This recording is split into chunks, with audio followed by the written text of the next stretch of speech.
Excuse me. Excuse me. Excuse me.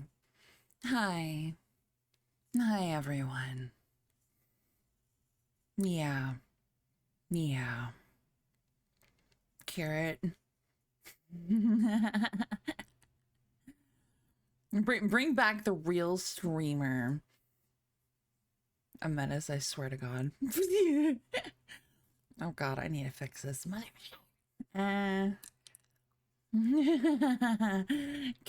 Carrot did nothing wrong. She took over my stream. What do you mean? What do you mean? Everything wrong. Everything wrong. I'm angry. Angry. Okay, all right, I'm over it.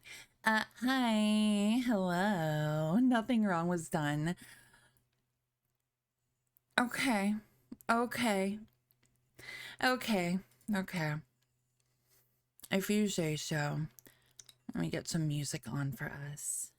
Boop. Okay, you can play anytime music. I'm not, no. Justice for Carrot. Justice for Carrot is wild.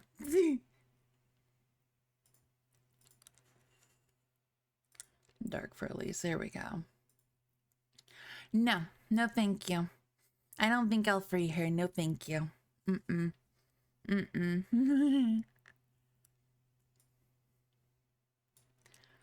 I think the music's super low. Like, let's go to a... Can I get a music check while we're still whining and moping and groaning? Because, hi, I'm not here for long. Currently have my phone muted, but my stream streak is too important. Felt. So felt. No. Release the carrots. No. That is crazy. Let me turn my alerts up just a little. Hashtag or exclamation carrot to set you free. Wild. Now give us back carrot. No. Collab. Thank you for the hi, Jay. Collab with Carrot and Serena so Serena can try to leash her for you when... Could you imagine? Stop. No. Exclamation carrot is not a thing. It's not a thing. Ow. It's not a thing. Keep a carrot. Thank you. Thank you, Shogun.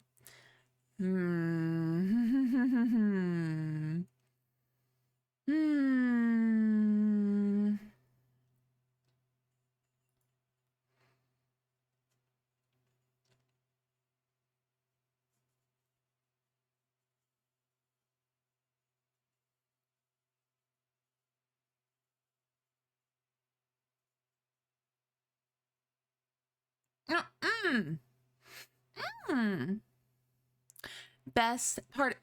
There. I swear. Everything all at once.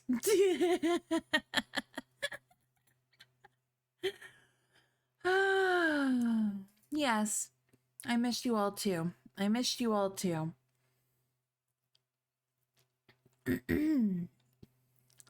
Do I get compliments on my voice IRL? Well, I work from home, so luckily I don't have to worry about that. That was a really good movie, Shadow. That was. I feel like I'm drifting. Can I move myself a little bit over here? How's that? I think that's a little bit better. Let's go a little bit over here, actually. There we go. I don't get to redeem the jar anymore. I had 14 minutes this time.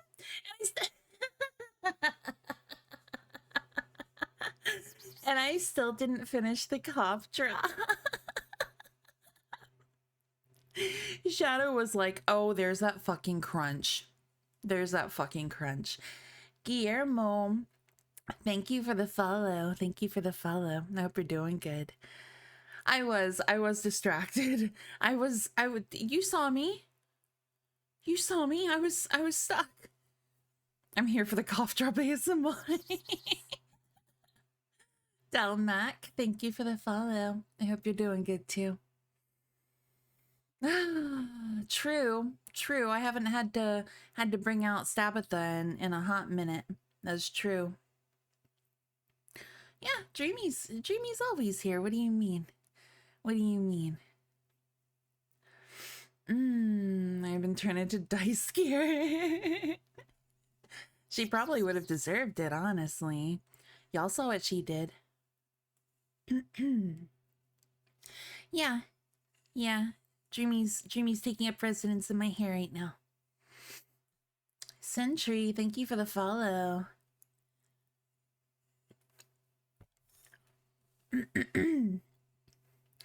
Buns is making demands. How cute. How cute. How adorable. How adorable. You got a problem to bring up to me? What's that? What's that? Did you get lag? I hope that's just on your side. Not that I want you to have lag, but I hope that's just on your side. Hi, Hidden. Welcome in. Oh my goodness. Why can't you hear me? Hello? Hello? Buns? Hello? I see no issues on my side. Eversea, hi. How are we doing? She's ignoring you.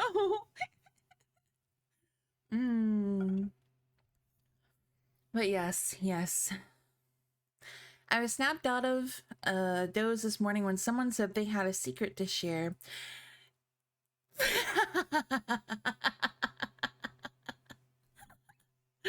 Thanks for that conditioning. Thank you for the one bitty carrot, just some water miss. No,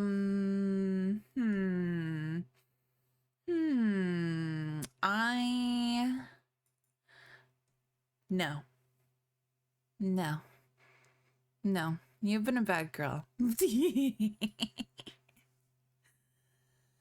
I don't know what Twitch did to me just now. What did it do?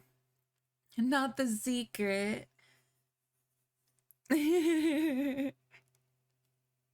You're welcome. You're welcome for the secret. Hi, sir. Sir Cree. Welcome in. Good knowing you guys. I'm done. You're fine. You're fine. You're fine. Just go back to playing Super Animal Royale. You'll be fine. Guys, Carrot is no-lifing the game right now.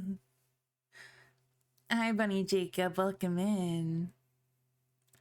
Ghost Bunny stream one. It made me lag and then your voice was gone. That's what happened. That's so weird. I wonder why. I legit was like, shit, I need to mute. Then the video continued and they're just like, I don't know. I don't actually have anything to say.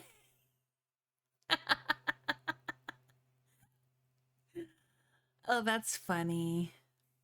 That makes me happy. I cursed your name so hard. That's beautiful. That's beautiful. I love it.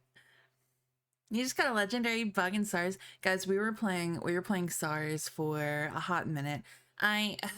Unfortunately I had a lot of shit to do today. Of course. I was even able to get out of work, but I had a lot of stuff going on at home that I had to deal with. Oh my god. But the new update is fire. That's all I'll say. It's good. It's good stuff. I'm gonna be silent and steady because of art final. Good. Please steady. Please do this steady. Very proud of you. 25 stream streak. Let's fucking go, Ametis. I had to go offline because I've been on it like 8 hours fishing the whole time. Guys, you can fish on there. You can hamster ball race. You can catch bugs. You have all these little quests. You can it's fun. It's fun. Like I've mentioned, we will be having a community night for it. Thursday night. Yeah. Thursday night, 9 p.m. And everyone's invited, whoever wants to play it. What game? Super Animal Royale Shogun. It's free. It's free, but keep in mind, if you stop flipping tables, stop having your little tantrums.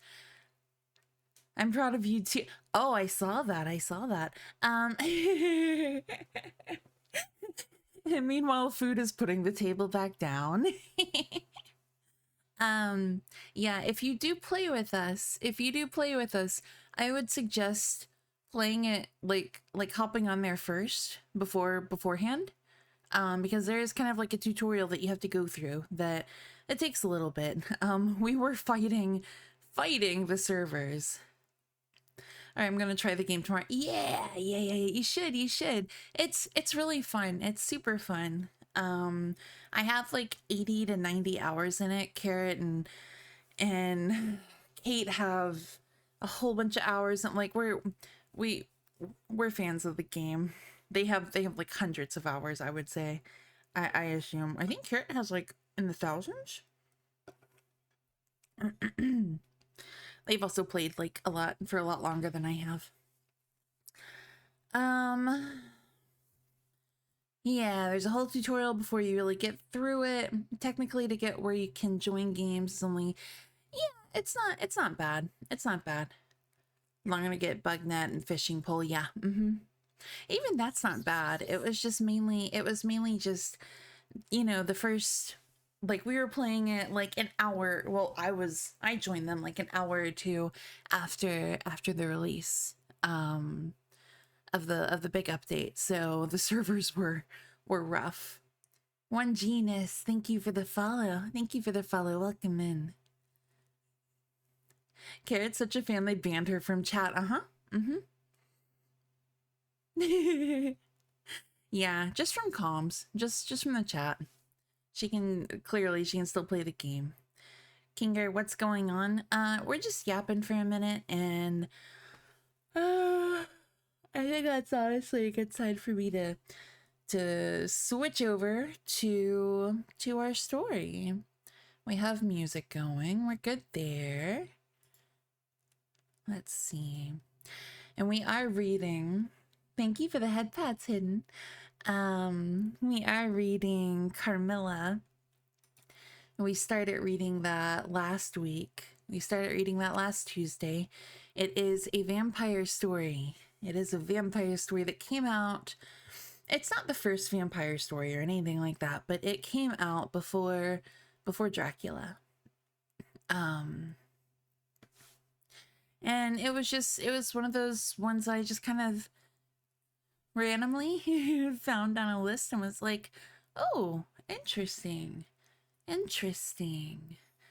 it, from what I understand, it gets like, it shows you a lot of like the manipulation that comes into play with you know, with vampires as villains and stuff. But yeah, we started last week. We're on chapter 5 right now. We're starting chapter 5.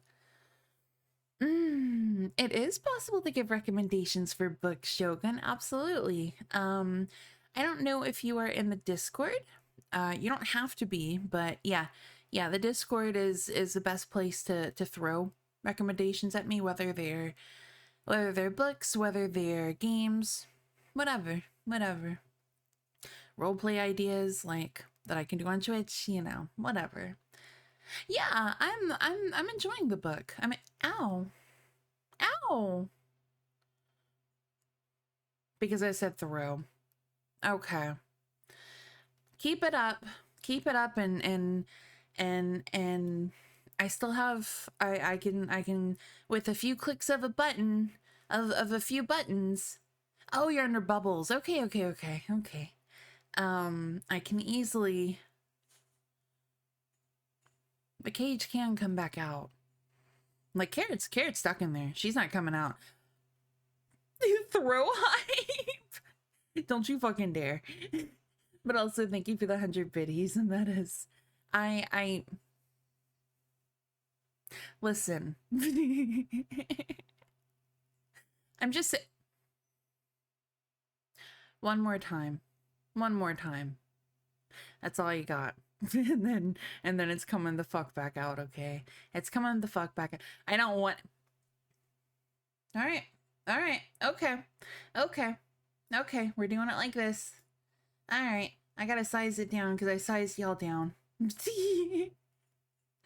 This is how things are going. This is how the stream is gonna go. Ow! Coon. Swear to fucking God. Alright, here we go. Why you bunking me? They sent us to prison. They sure did.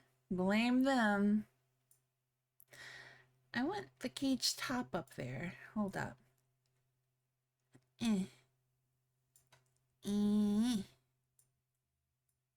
Is it too big, too small? Let's see. Let's get the cage back. You know, if we're gonna do this, we're gonna do it right. As right as we can.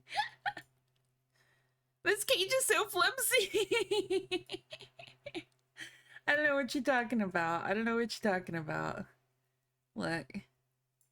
There, that's fine. It's fine. There.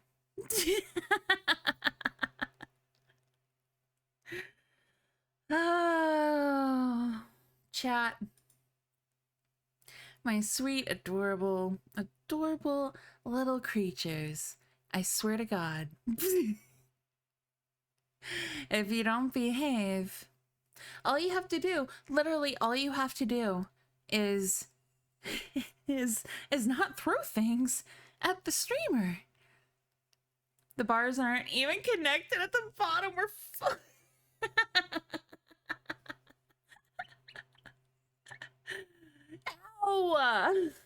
Ow. I'm not adorable. Leave me out. You're all adorable. What do you mean? That is how this stream is going. That's how it's going. All right, cool. So I'm ready to start the book. I don't know if you guys are. Also, thank you for the 30 biddies, Coon. You're not getting free. Here we go. Our cage bigger than Carrots. Well, the cage, you need a bigger cage. You needed a bigger cage. That's one brat down there versus several brats. Wow. I said it. I'm not calling you fat. How dare you? I'm not. No, there's multiples of you. Do you all want to be on top of each other? No, I don't think so. I'm looking out for you. Help me help you. All right, I'm ready to read the book. I'll be HR. All right. Let me get my glasses on. I'm not. I would never. I would literally never. I'm done. I'm done with y'all. All right. Chapter 5. No. Chat's not free.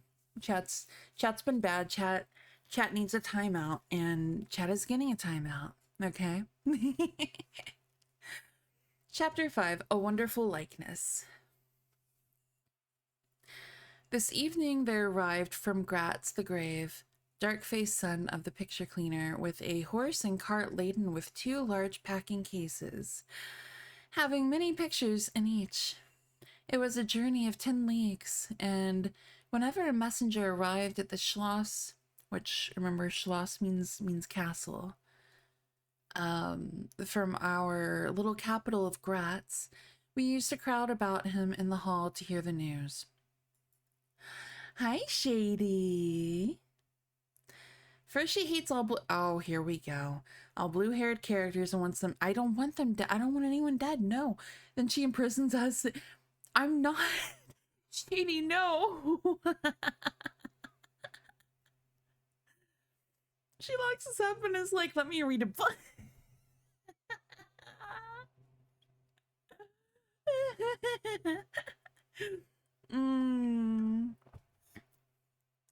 Okay. Thank you, Shogun. That will make it a little easier. Okay, but also hi, Shady. Oh. No. Now she's gonna kill. I'm not gonna kill Carrot. The other blue-haired fellows, I'm scared. No, I'm not. I would never. Okay. Yeah, but okay, back to my book. This arrival created in our secluded quarters quite a sensation. The cases remained in the hall, and the messenger was taken charge of by the servants till he had eaten his supper. Then, with assistants and armed with hammer, ripping chisel, and turn screw, he met us in the hall, where we had assembled to witness the unpacking of the cases. Carmilla sat looking listlessly on. That was a hard word to say. While one after the other, the old pictures, nearly all portraits, which had undergone the process of renovation, were brought to light. My mother was of an old Hungarian family, and most of these pictures, which were about to be restored to their places, had come to us through her. A mutiny is wild. I haven't gone mad with power. Also, give me just a second. I need to blow my nose real quick.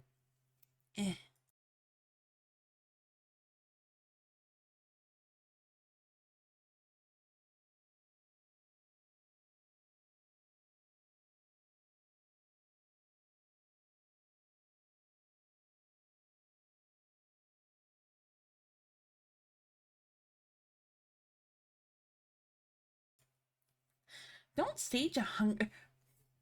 Please. I think we're being a little dramatic, is what I think. Just another bow in her hair. Oh, that's funny, actually. Maybe someone will pass by and let us out. Wasn't able to succeed this time, but she showed us our potential. Okay. My father had a list in his hand, from which he read as the artist rummaged out the corresponding numbers.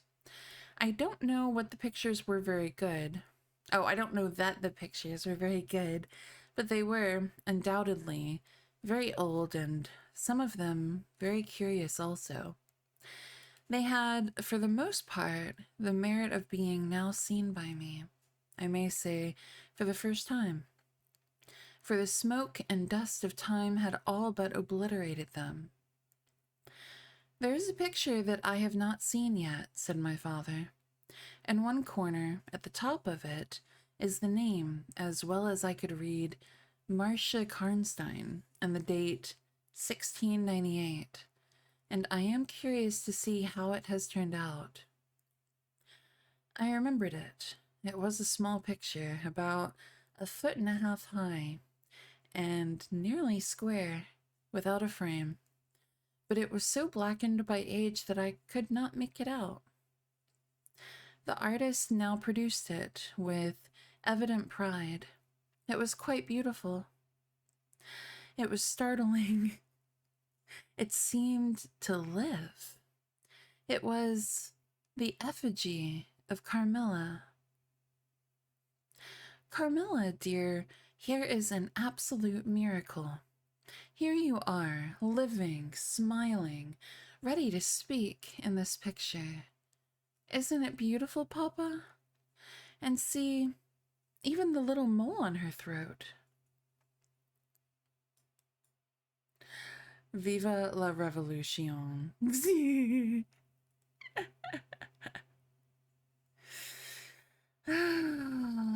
Little brats, little brats, little brats. My father laughed and said, "Certainly it is a wonderful likeness." But he looked away, and to my surprise seemed but little struck by it, and went on talking to the picture cleaner, who was also something of an artist, and discoursed with intelligence about the portraits or other works, which his art had just brought into light and color, while I was more and more lost in wonder the more I looked at the picture. Hi, Raccoon. Will you let me hang this picture in my room, Papa? I asked. Certainly, dear, said he, smiling. I'm very glad you think it so like. It must be prettier even than I thought it, if it is. The young lady... Ametis, please. The young lady did not acknowledge this pretty speech, did not seem to hear it. She was leaning back in her seat, her fine eyes under their long lashes, gazing on me in contemplation, and she smiled in a kind of rapture. And now you can read quite plainly the name that is written in the corner.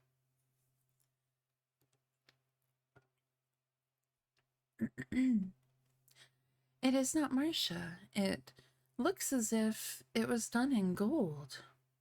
The name is Mircalla, Countess Karnstein, and this is a little coronet over and underneath AD. 1698. I am descended from the Karnsteins. That is, Mama was. Hi, Aggie. You have a good nap? Violet is thy beauty what? Tricks Worlds, I'm here to deliver a message with a boon. Okay. Help us, we are trapped. They deserve it. You all deserve it.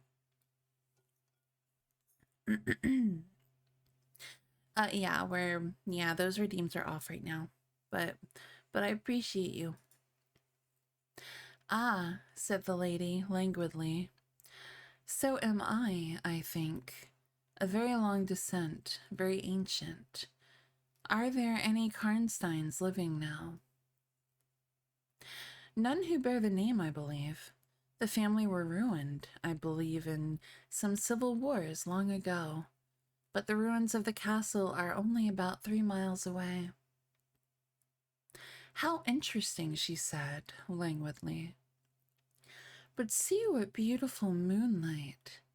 She glanced through the hall door, which stood a little open. Suppose you take a little ramble round the court and look down at the river, or at the road and river. It is so like the night you came to us, I said. She sighed, smiling. She rose, and, each with her arm about the other's waist, we walked out upon the pavement. In silence, slowly we walked down to the drawbridge, where the beautiful landscape opened before us. And so you were thinking of the night I came here, she almost whispered. Are you glad I came? Delighted, dear Carmilla, I answered.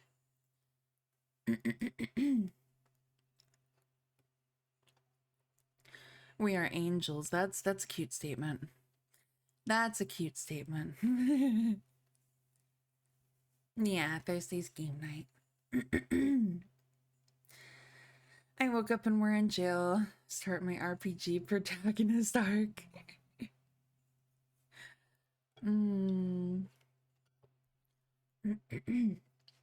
Okay. And you asked for the picture you think like me. To hang in your room, she murmured with a sigh, as she drew her arm closer about my waist and let her pretty head sink upon my shoulder.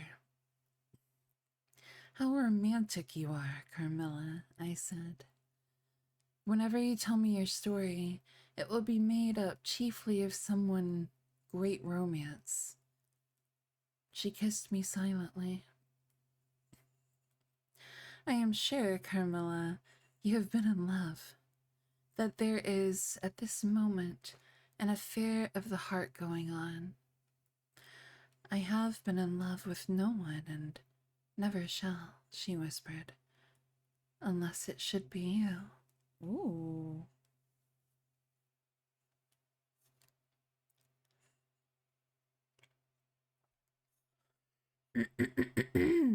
Blech, excuse me.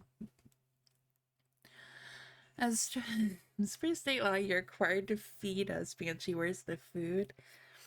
I'll think about passing you some cookies or something. Where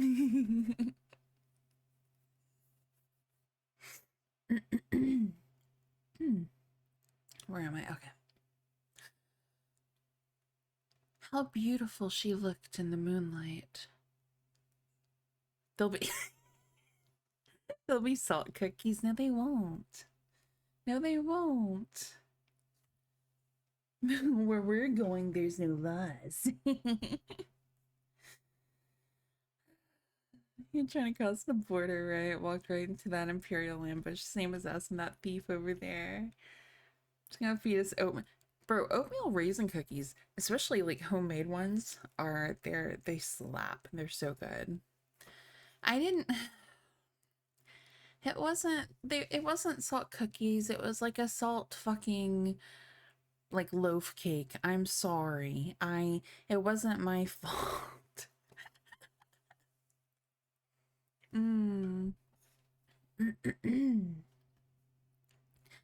Shy and strange was the look with which she quickly hid her face in my neck and hair, with tumultuous sighs that seemed almost to sob, and pressed in mine a hand that trembled. Her soft cheek was glowing against mine. Darling, darling, she murmured, I live in you, and you would die for me. I love you so. I started from her.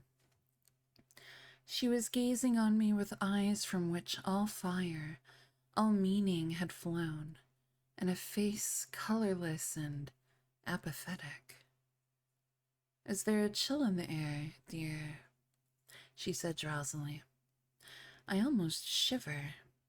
Have I been dreaming? Let us come in. Come in. You look ill, Carmilla, a little faint. You certainly must take some wine, I said. Yes, I will. I'm better now. I shall be quite well in a few minutes.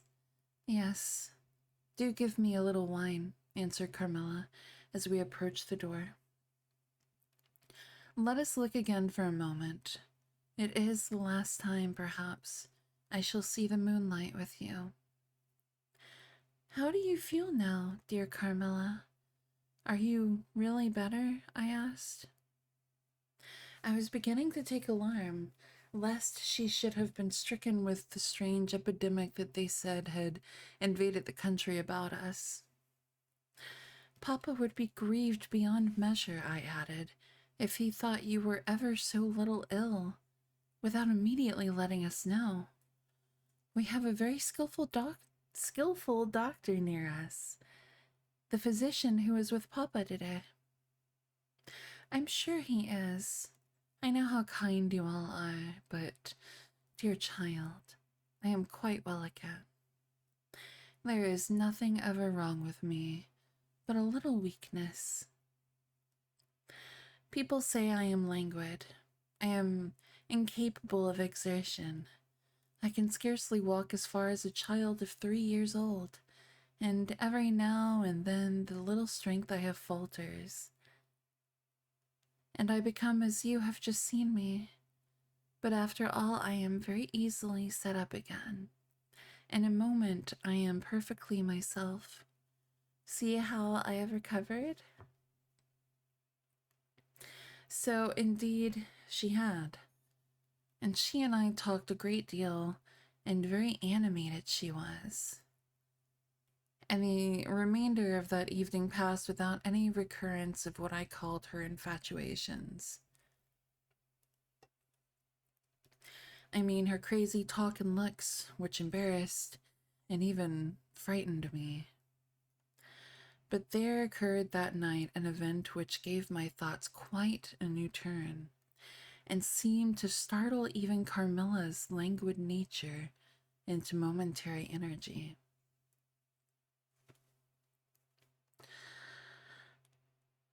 Over 100 hours in Skyrim. Glances at Elder Scrolls cookbook. Wait, what, Carrot? My internet keeps dying. It's my ultimate punishment for taking over stream. Oh my goodness. Oh, I didn't tell y'all. So the forest was my like hyperfixation for a hot minute. For a hot minute.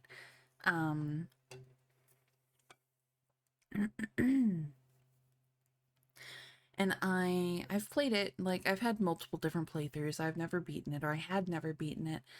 I finally beat it this weekend, okay? I beat it this weekend, but I chose I'm going to play Sons of the Forest. I actually downloaded it a few days ago. Yeah. Yeah, I really want to play it. I've made myself stay away from it until I actually beat it, the forest, but so I beat the forest, right? I chose You'll never leave the beach, please. I chose the wrong ending because I wanted the achievement, because I beat the game. I wanted the achievement to say, "Hi, you beat the game." I chose the wrong ending.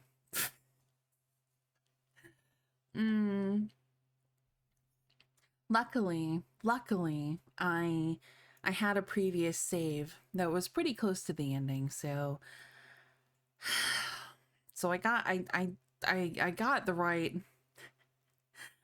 I did beat it. I got my little Steam achievement, but I actually rage quit out of the game while I was trying to get that. Because I lost to the big boss the first time I tried to go after her. I was so mad. I was already so frustrated. The cycle must repeat. Yeah. Puts a few carrots in Carrot's cage. Buy yourself something nice. I did. I rage quit out of it. I barely ever rage quit. It's hard. It's really hard to get me like that mad. Yeah. Yeah. Yeah, I used the save from the multiplayer save that I had from forever ago. Yeah. The links I've went for some useless Steam achievements is I'm embarrassing. Yeah. Don't be embarrassed. I do it all the time. I see how it is going. AFK again. Multiplayer. I like Markiplier. Markiplier is fun. Bye, Carrot. Have fun playing the game that I wish I was playing. Although I would rather be here and read. Now I know I'll never actually finish the game since I gotta restart all the way over. No, I still have that save. I made a separate one, so at some point we can finish it to get you in there. I know, I could we're doing that on Thursday. We're doing that Thursday. We're reading tonight. I want to read tonight. I actually had a pretty stressful day today, so I am very happy to read tonight. Also y'all thank our adorable Straubs over there. Thank our cutie pie Straubs. She made She made the carrot emote. Oh, your internet's dead. Oh, that sucks. Me the monster to get the achievement too. Yeah. Mm-hmm. Yes, thanks, Drops. Is that not an adorable emote? That's super cute. Yeah, you did such a good job with it. You did such a good job. I tried to put the other one, the animated one that you made in it, but Twitch was being kind of a butt about it, so I was like, it's fine. This is beautiful. This is fine. Okay. Chapter 6. A very strange agony. When we got into the drawing room and had sat down to our coffee and chocolate, although Carmilla did not take any, she seemed quite herself again. And Madame and Mademoiselle de la Fontaine joined us and made a little card party, in the course of which Papa came in for what he called his dish of tea.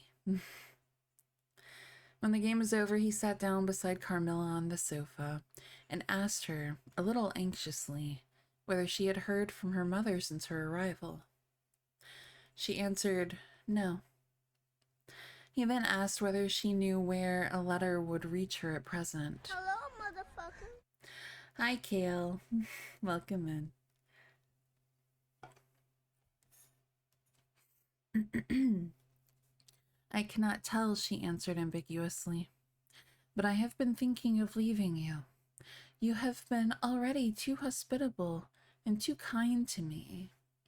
I have given you an infinity of trouble, and I should wish to take a carriage tomorrow and post in pursuit of her. I know where I shall ultimately find her, although I dare not yet tell you. But you must not dream of any such thing, exclaimed my father, to my great relief. We can't afford to lose you so, and I won't consent to your leaving us, except under the care of your mother, who was so good as to consent to your remaining with us till she should herself return. I should be quite happy if I knew that you heard from her, but this evening the accounts of the progress of the mysterious disease that has invaded our neighborhood grow even more alarming. And my beautiful guest, I do feel the responsibility, unaided by advice from your mother, very much. But I shall do my best. And one thing is certain, that you must not think of leaving us without her distinct direction to that effect. We should suffer too much in parting from you to consent to it easily.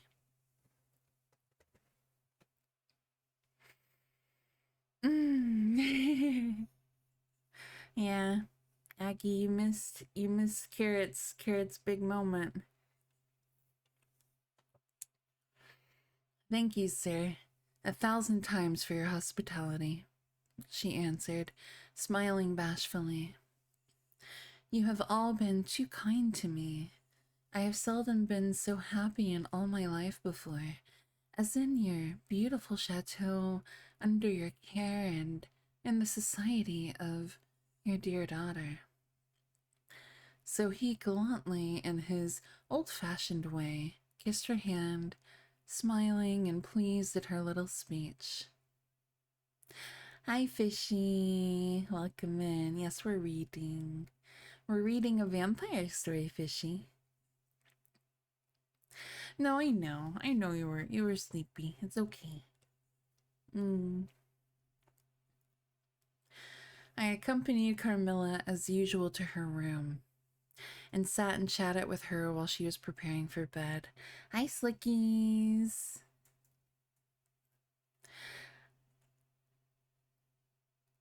I'm here for good now. Why are we caged? Because you guys were being brats. You've been fine now though. You've been good. I think we can uncage. I think we can uncage now. Boop and boop. You're free. Not Carrot, but you're free. The word vampire made my ears prick up like a bunny. Mm-hmm. Carrot was leading the other brats into bed. I'm a clown. Of course, Carrot got us caged. 24-hour Carrot stream, that's wild. Blah, blah. Clown cleans your your phone screen from the inside. ASMR. mm.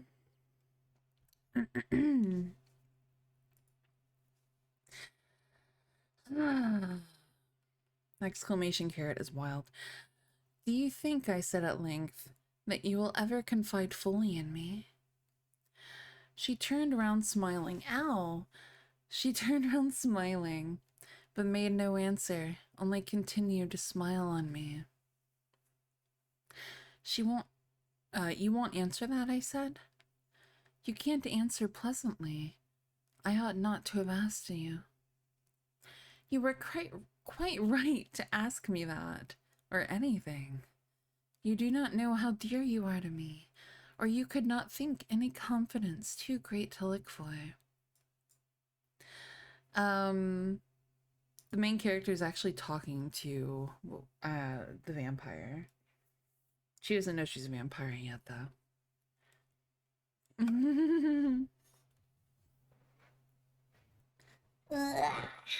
Okay.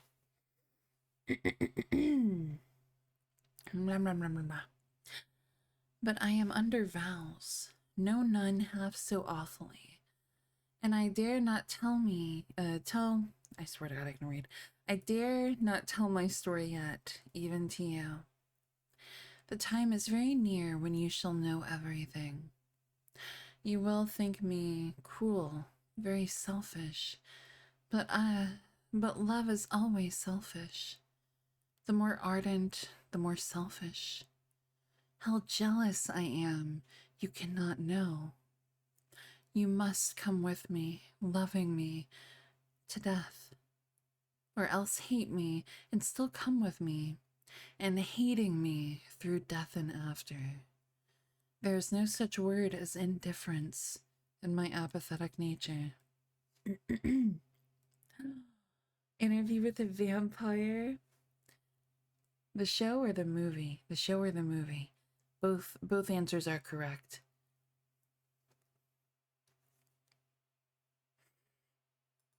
What? Oh, you are not. Okay.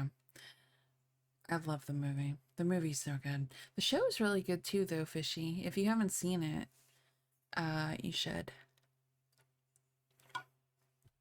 I'm not looking at that poll. I'm going back to reading. No, Carmilla, you're going to talk your wild nonsense again, I said hastily.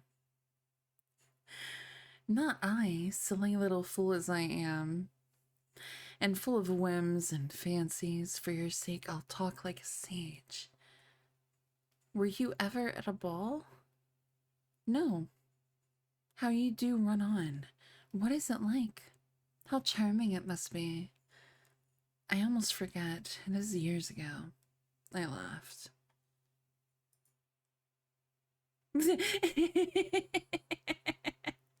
Aw, poor Carrot. Justice for Carrot. I can buy more votes. 18 stream streak. Heck yeah. You are not so old. Your first ball can hardly be forgotten yet. I remember everything about it, with an effort. People are buying votes now. I see it all, as divers see what is going on above them, through a medium, dense, rippling, but transparent. There occurred that night what has confused the picture and made its colors faint. I was all but assassinated in my bed, wounded here. She touched her breast. We don't even have 100 people.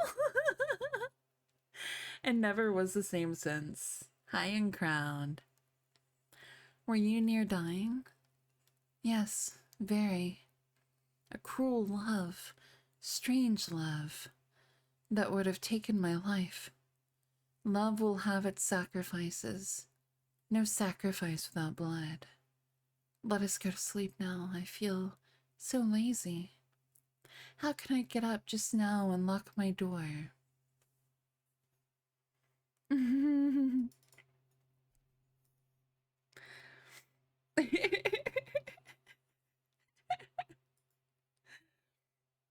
We're free from pits. Yeah, yeah. Oh, oh God. It's rigged. People using their points.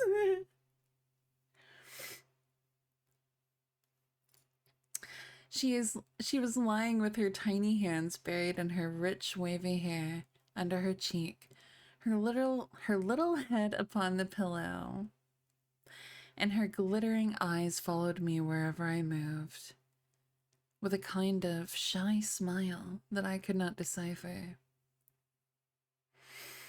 One vote gives me one glass of water in this horrid cage. I haven't seen my little bunnies in months. Okay.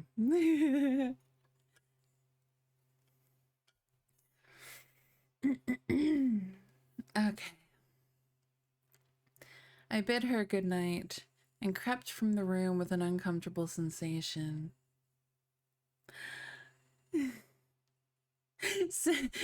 Literally sad violin music is playing for you. You're at 50 points per vote. Hi, Cobalt. Welcome in. I often wondered whether our pretty guest ever said her prayers. I certainly had never seen her upon her knees. In the morning, she never came down until long after our family prayers were over, and at night she never left the drawing room to attend our brief evening prayers in the hall. Thank you for the 100 biddies and metas. No, Carrot's been bad.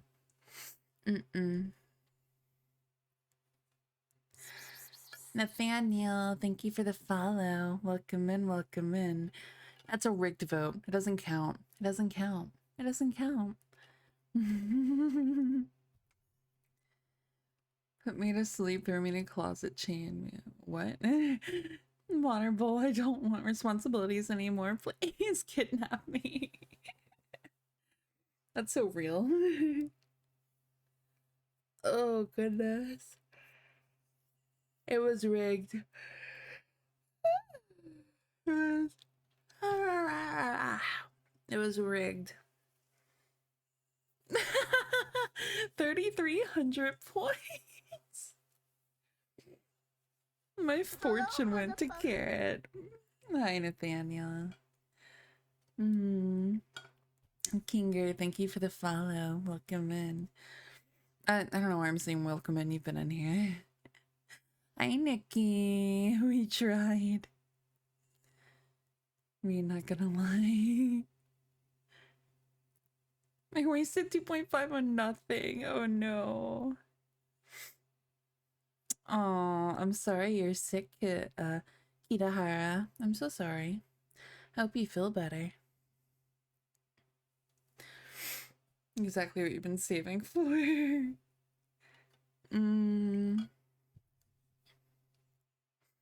Actually, like, literally rigged.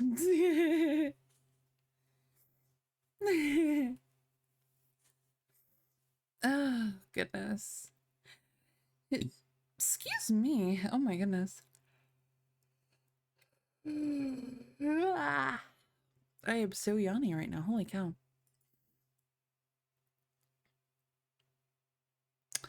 Oh, well, I hope you feel better. I hope you feel better, Merciless. If it had not been that it had casually come out in one of our careless talks that she had been baptized, I should have doubted her being a Christian. Religion was a subject on which I had never heard her speak a word. If I had known the world better, This particular neglect or antipathy would not have so much surprised me. The precautions of nervous people are infectious, and persons of a like temperament are pretty sure, after a time, to imitate them. I had adopted Carmilla's habit of locking her bedroom door, having taken into my head all her whimsical alarms about midnight invaders and prowling assassins. I had also adopted her precaution of making a brief search through her room to satisfy herself that no lurking assassin or robber was ensconced. These wise measures taken, I got into my bed and fell asleep. A light was burning in my room. This was an old habit of very early date, and which nothing could have tempted me to dispense with. Quizzyval, thank you for the follow. I hope you're doing good. Hope you're doing good.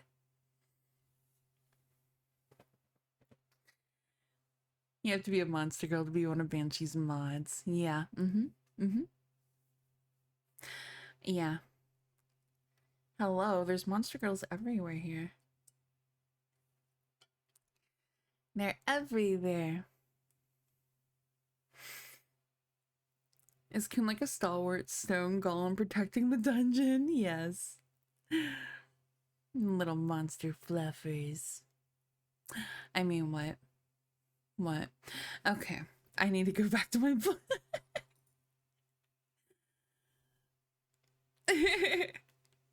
Thus fortified, I might take my rest in peace. But dreams come through stone walls, light up dark rooms, or dark and light ones, and their persons make their exits and their entrances as they please, and laugh at locksmiths.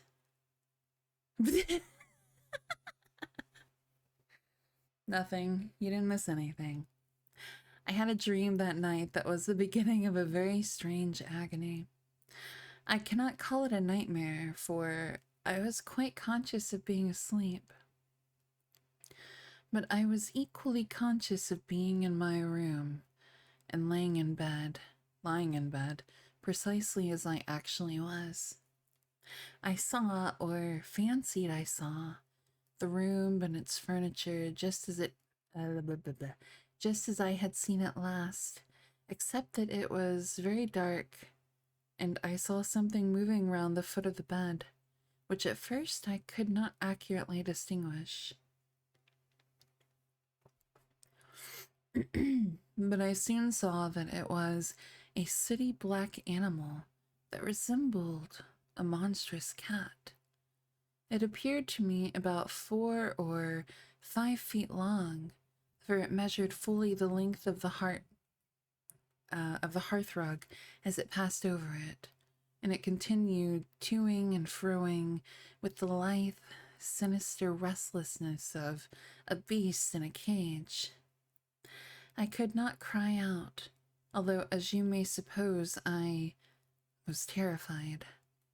Its pace was growing faster, and the room rapidly darker and darker, and at length so dark that I could no longer see anything of it but its eyes. I felt it spring lightly on the bed. The 2 broad eyes approached my face, and suddenly I felt a stinging pain, as if 2 large needles darted, an inch or 2 apart, deep into my breast. I waked with a scream. The room was lighted by the candle that burned there all through the night, and I saw a female figure standing at the foot of the bed, a little at the right side. It was in a dark, loose dress, and its hair was down and covered its shoulders. A block of stone could not have been more still. There was not the slightest stir of respiration. As I stared at it, the figure appeared to have changed its place and was now nearer the door, then close to it. The door opened, and it passed out. I was now relieved, and able to breathe and move, my first thought was that Carmilla had been playing me a trick and that I had forgotten to secure my door. I hastened to it and found it locked as usual on the inside. I was afraid to open it. I was horrified. I sprang into my bed and covered my head up in the bedclothes and lay there more dead than alive till morning. Interesting.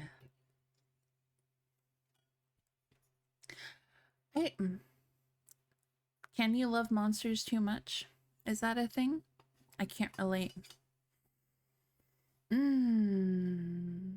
Absentmindedly looks over at a carrot in a cage.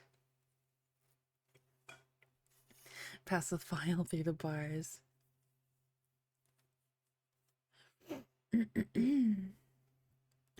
No limits.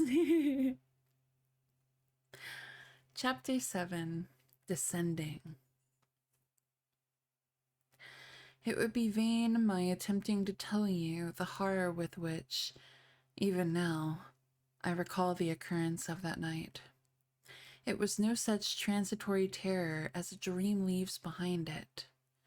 It seemed to deepen by time and communicated itself to the room and the very furniture that had encompassed the apparition. I could not bear next day to be alone for a moment.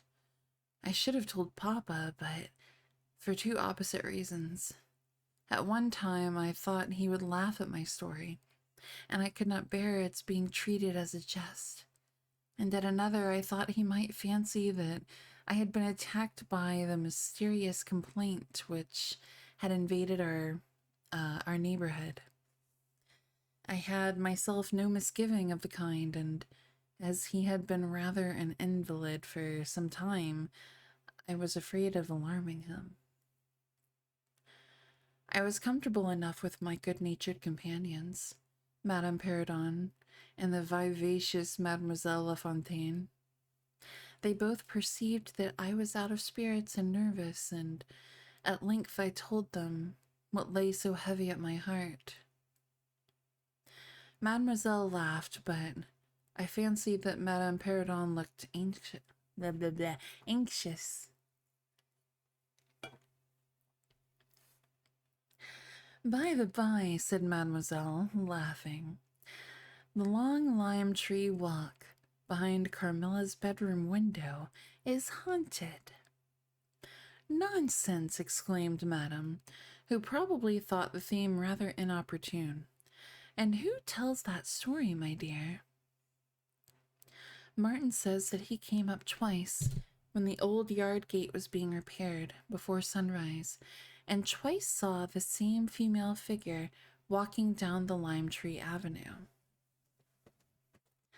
So he, might, as long as there are cows to milk in the river fields, said Madame.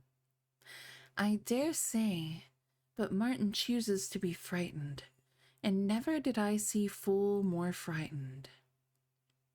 You must not say a word about it to Carmilla, because she can see down that walk from her room window, I interposed. And she is, if possible, a greater coward than I. Carmilla came down rather later than usual that day. I was so frightened last night, she said, so soon as we were together. And I am sure I should have seen something dreadful if it had not been for that charm I bought from that poor little hunchback whom I called such hard names.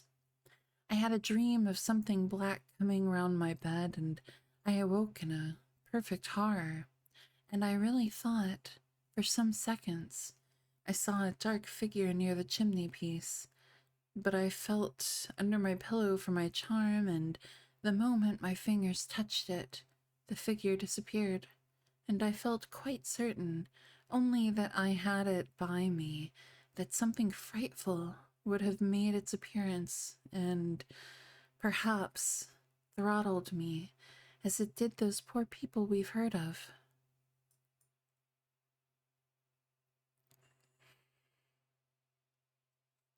In the writing mood with this lore being dropped.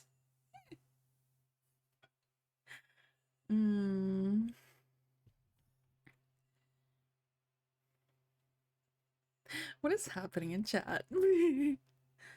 And check where captives still guards. The question is, what kind of dirt did the girls get on you?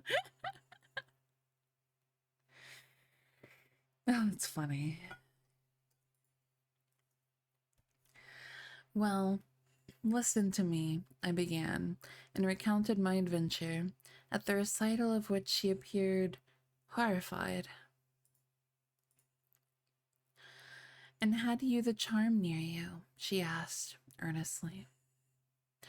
No, I had dropped it into a china vase in the drawing room, but I shall certainly take it with me tonight, as you have so much faith in it. At this distance of time, I cannot tell you, or even understand, how I overcame my horror so effectually as to lie alone in my room that night. I remember distinctly that I pinned the charm to my pillow. I fell asleep almost immediately and slept even more soundly than usual all night. The alcohol took over an hour ago. Oh, Slicky's drinking.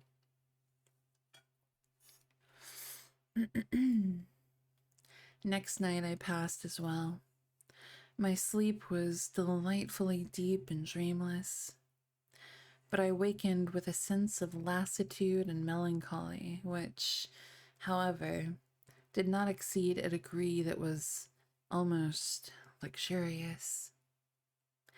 Well, I told you so, said Carmilla, when I described my quiet sleep. I had such delightful sleep myself last night. I pinned the charm to the breast of my nightdress. It was too far away the night before.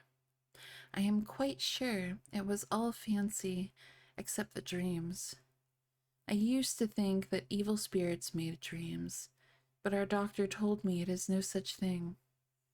Only a fever passing by, or some other malady, as they often do. He said, knocks at the door and, not being able to get in, passes on without alarm. And what do you think the charm is? Said I. It has been fumigated or immersed in some drug, and is an antidote against the malaria, she answered. Then it acts only on the body?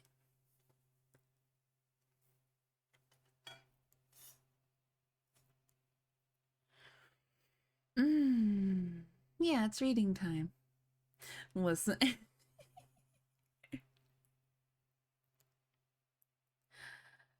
Yeah, right, like anti-malaria gin.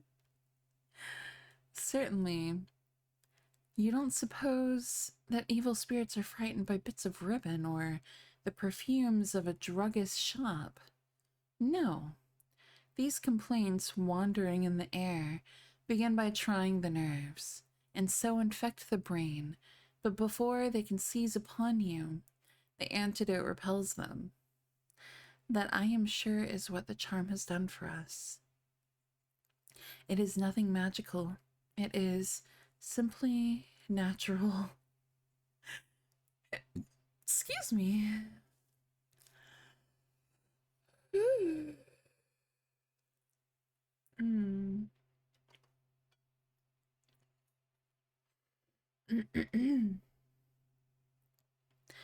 I should have been happier if I could have quite agreed with Carmilla, but I did my best, and the impression was a little losing its force.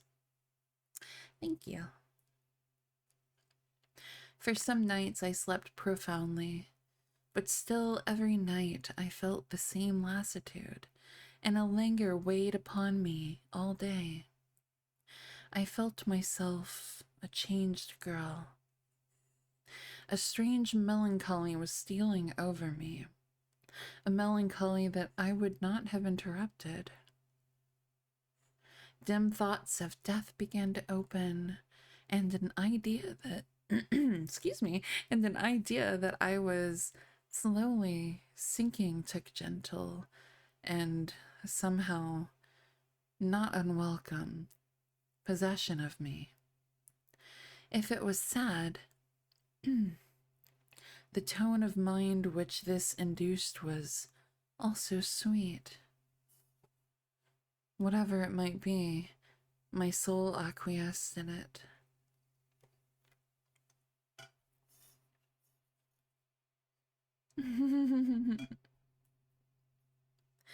I would not admit that I was ill.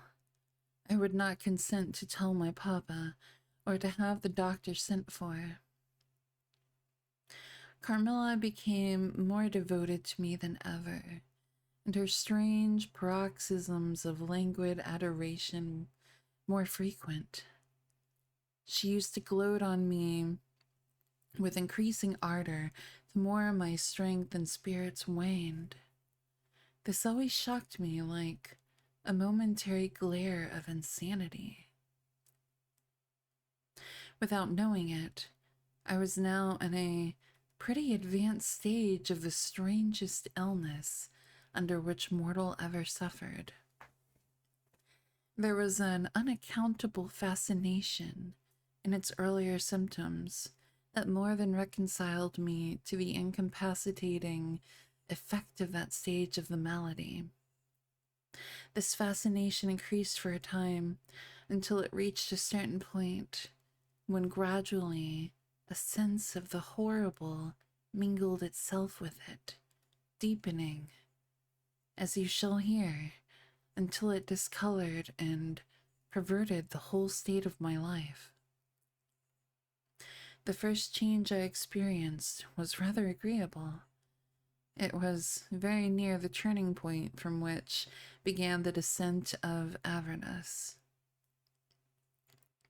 Certain vague and strange sensations visited me in my sleep. The prevailing one was of that pleasant, peculiar cold thrill which we feel in bathing when we move against the current of a river. This was soon accompanied by dreams that seemed interminable and were so vague that I could never recollect their scenery and persons, or any one connected portion of their action. But they left an awful impression and a sense of exhaustion, as if I had passed through a long period of great mental exertion and danger.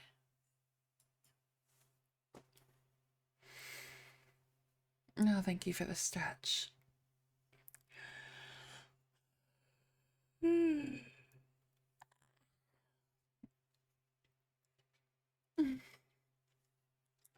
the world stop spinning while I try to get off the toilet? Slickies, please.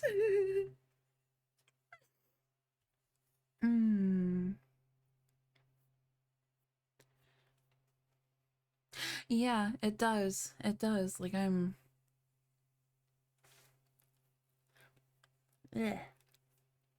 I'm very intrigued. Had like a tiny bit of like a little bit of tea or something there. Yeah, I'm really intrigued by where this is going. So yeah, that's exactly what it sounds like.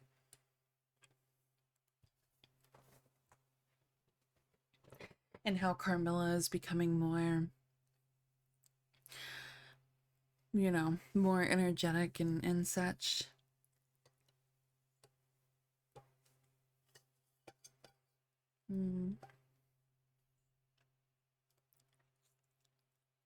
Yeah. Hold on, what is going on? Did one of my tea bags... Is something happening here? Okay, whatever. Hi, Popoka. Welcome in. Yeah, like actual tea.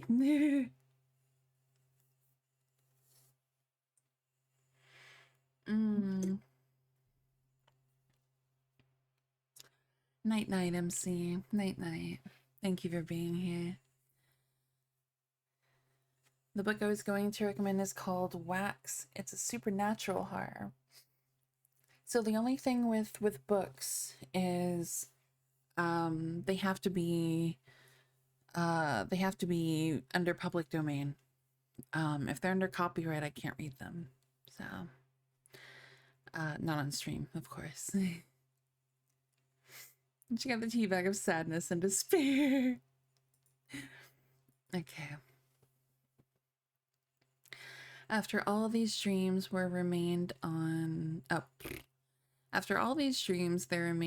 waking a remembrance of having been in a place very nearly dark, and of having spoken to people whom I could not see, and especially of one clear voice, of a female's, very deep, that spoke as if at a distance, slowly, and producing always the same sensation of indescribable solemnity and fear. Sometimes there came a sensation as if a hand was drawn softly along my cheek and neck. Sometimes it was as if warm lips kissed me, and longer and more lovingly as they reached my throat. But there the caress fixed itself. My heart beat faster. My breathing rose and fell rapidly and full drawn. A sobbing that rose into a sense of strangulation supervened and turned into a dreadful convulsion, in which my senses left me and I became unconscious. It was now 3 weeks since the commencement of this unaccountable state. My sufferings had, during the last week, told upon my appearance. I had grown pale, my eyes were dilated and darkened underneath, and the languor which I had long felt began to display itself in my countenance.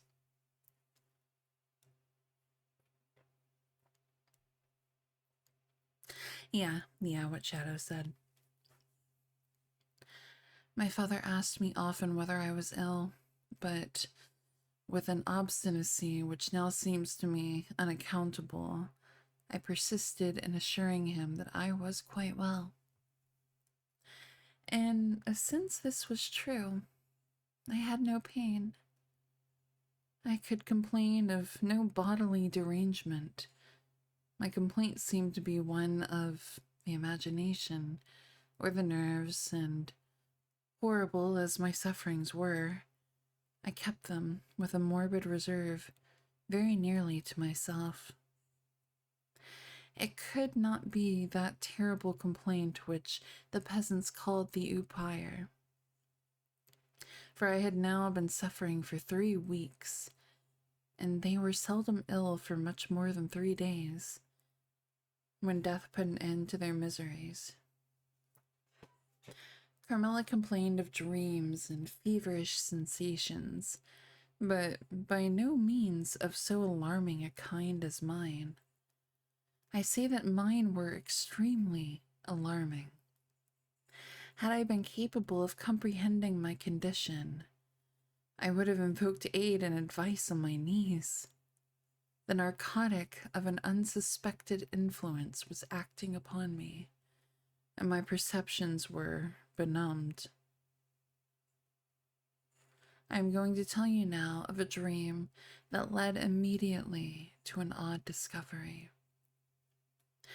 One night, instead of the voice I was accustomed to hear in the dark, I heard one, sweet and tender, and at the same time terrible, which said,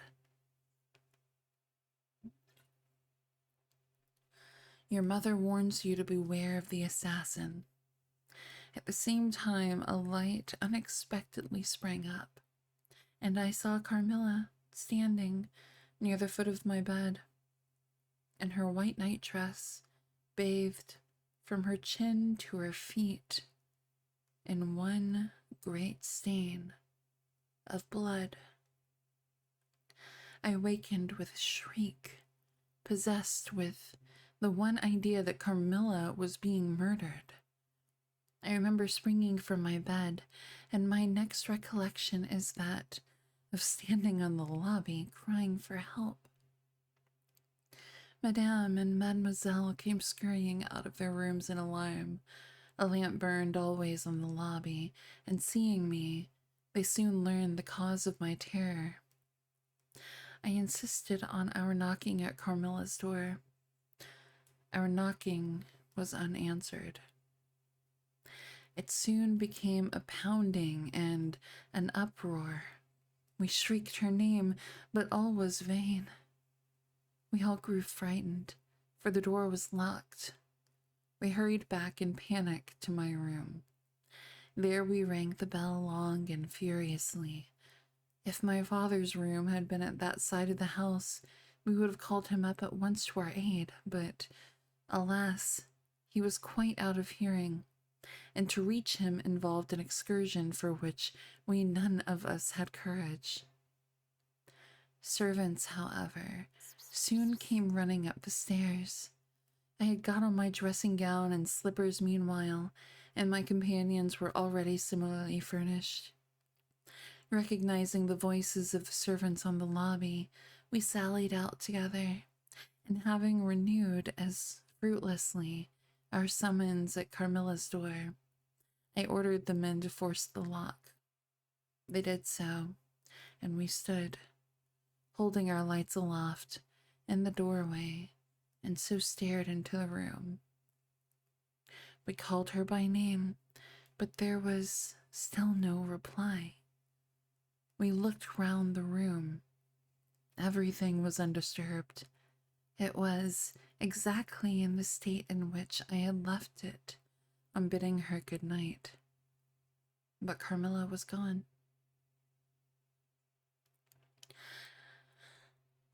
Nando's Chickens, thank you for the follow. Welcome in, welcome in.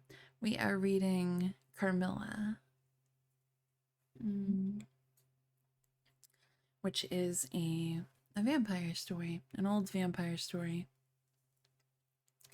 Big house problems, yes. I'm fine, but like vampire transitioning. Muscular fatigue is definitely set in slowly. Yeah, and that's where Stephanie got her time frame.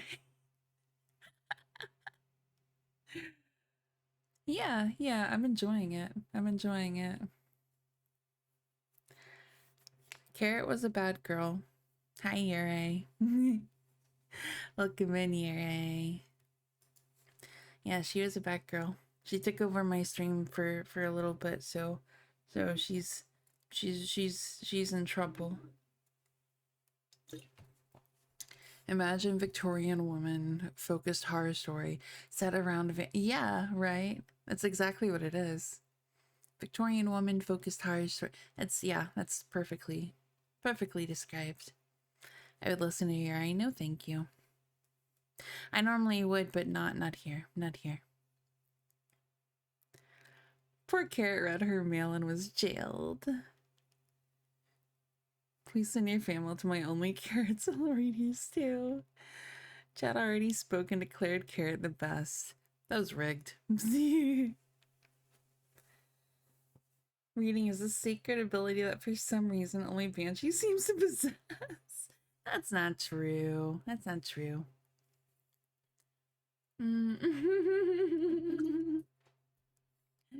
Shadow, please. A chat. That was rigged. It was rigged. I wasted all my... Fishy, you shouldn't have. You shouldn't have. They were gonna rid... It was gonna be rigged either way. Oh, bye. Thank you for the follow. I'm so sorry if I'm butchering your name. I don't mean to. Please feel free to correct me if I am. Welcome in. Thank you for the follow. Wait, is Banshee a ghost that can possess abilities? I made sure it would. It was a perfectly legitimate use of bribes, yeah. I love the act of bribery. All right. Chapter 8, Search. At sight of the room, perfectly undisturbed except for our violent entrance, we began to cool a little, and soon recovered our senses sufficiently to dismiss the men. It had struck Mademoiselle that possibly Carmilla had been wakened by the uproar at her door, and in her first panic had jumped from her bed and hid herself in a press or behind a curtain, from which she could not, of course, emerge until the major domo and his myrmidons had withdrawn. I don't know what those words are.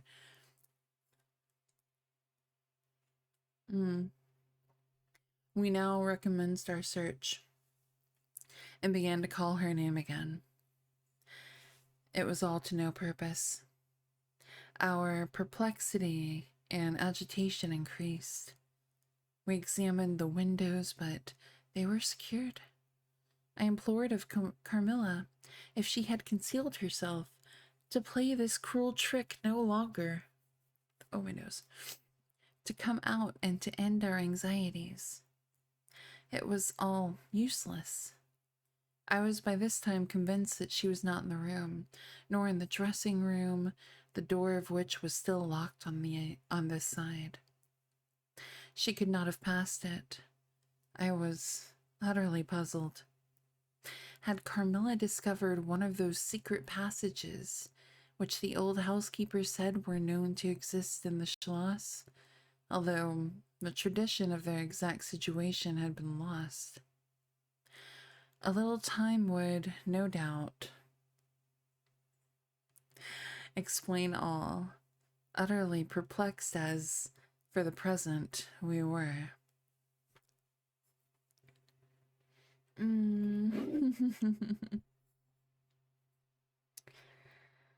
Now both y'all in prison. Carrot for present. Everything's rigged. Everything's rigged right now. But also, hi, honey. Hi, welcome in. Mwah. Free my gang. No, I'm not. No. Free Carrot, she did nothing. I'm reading my book. I'm reading my book.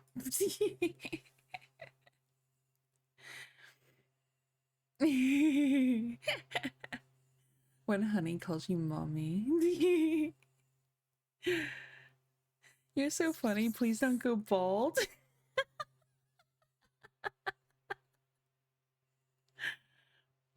That is a hell of a first time chat. Thank you. Thank you, Allie, for the follow.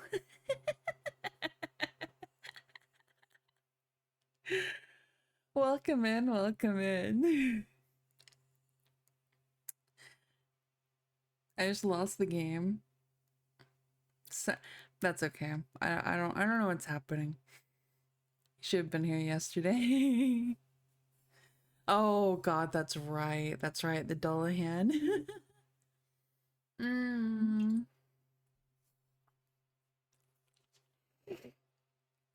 Yeah. You're breathing manually now, chat. Okay. It was past 4 o'clock, and I preferred passing the remaining hours of darkness in Madame's room. Daylight brought no solution of the difficulty.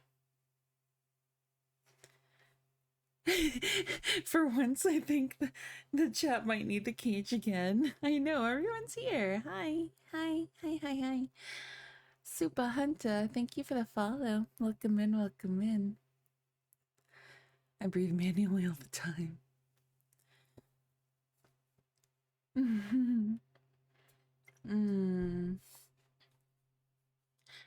The whole household, with my father at its head, was in a state of agitation next morning. Every part of the chateau was searched. The grounds were explored. No trace of the missing lady could be discovered. The stream was about to be dragged. My father was in distraction. What a tale to have to tell the poor girl's mother on her return. I, too, was almost beside myself, though my grief was quite of a different kind. The morning was passed in alarm and excitement. It was now 1 o'clock and still no tidings. I ran up to Carmilla's room and found her standing at her dressing table. I was astounded. I could not believe my eyes. She beckoned me to her with her pretty finger in silence. Her face expressed extreme fear. I ran to her in an ecstasy of joy. I kissed and embraced her again and again. I ran to the bell and rang it vehemently to bring others to the spot who might at once relieve my father's anxiety. Dear Carmilla, what has become of you all this time? We have been in agonies of anxiety about you, I exclaimed. Where have you been? How did you come back? Last night has been a night of wonders, she said. For mercy's sake, explain all you can. Nonam, Nonam, thank you for the follow. Welcome in, welcome in. It's not cash money now, I'm sad. She can still read it on her own time. Oh, yeah, you can, Shogun, you can still suggest it. I'd love, yeah, if it's a good book, I'm down. I read every day. Like, probably not best for stream.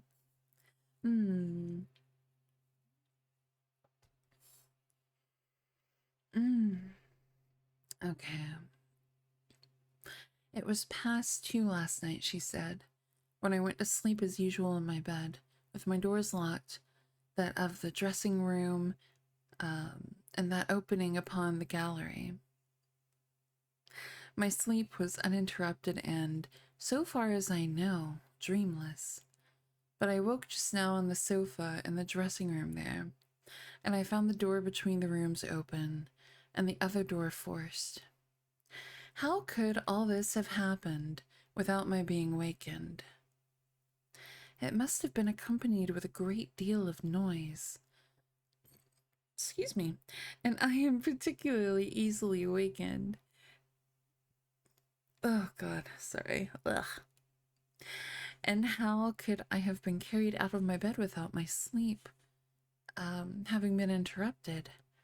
I, whom the slightest stir startles. Read every day, what a nerd. I read myself to sleep. It's good for you, it's good for your brain. Flexibility of reading. You know how to read.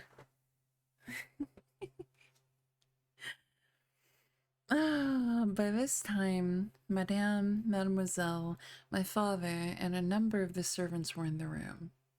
Carmilla was, of course, overwhelmed with inquiries, congratulations, and welcomes. She had but one story to tell, and seemed the least able of all the party to suggest any way of accounting for what had happened. My father took a turn up and down the room, thinking. I saw Carmilla's eye follow him for a moment with a sly, dark glance. When my I read, no, I don't, I'm a VTuber, like, wallows reading. I was about to say when my VTuber. I'm not keeping orphans. What? Psh, Carrot, you read every day too. Don't even. And sleep is not for the weak. We've gone over this. We've gone over this before. The Bible. Okay. Okay. Okay. My father took turn. Okay. Okay. I just read that. When my father had sent the servants away, Mademoiselle having gone in search of a little bottle of valerian and sal volatile, and there being no one now in the room with Carmilla except my father, Madame, and myself, he came to her thoughtfully, took her hand very kindly, led her to the sofa, and sat down beside her.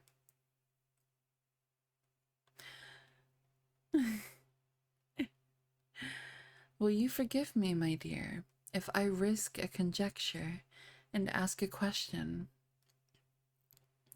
Who can have a better right, she said. Ask what you please, and I will tell you everything. But my story is simply one of bewilderment and darkness. I know absolutely nothing.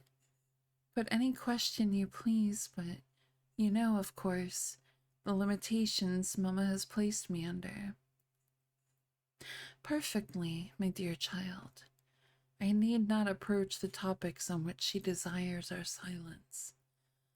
Now, the marvel of last night consists in your having been removed from your bed and your room without being wakened.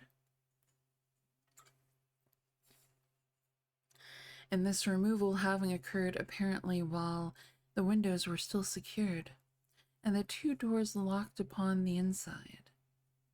I will tell you my theory and ask you a question.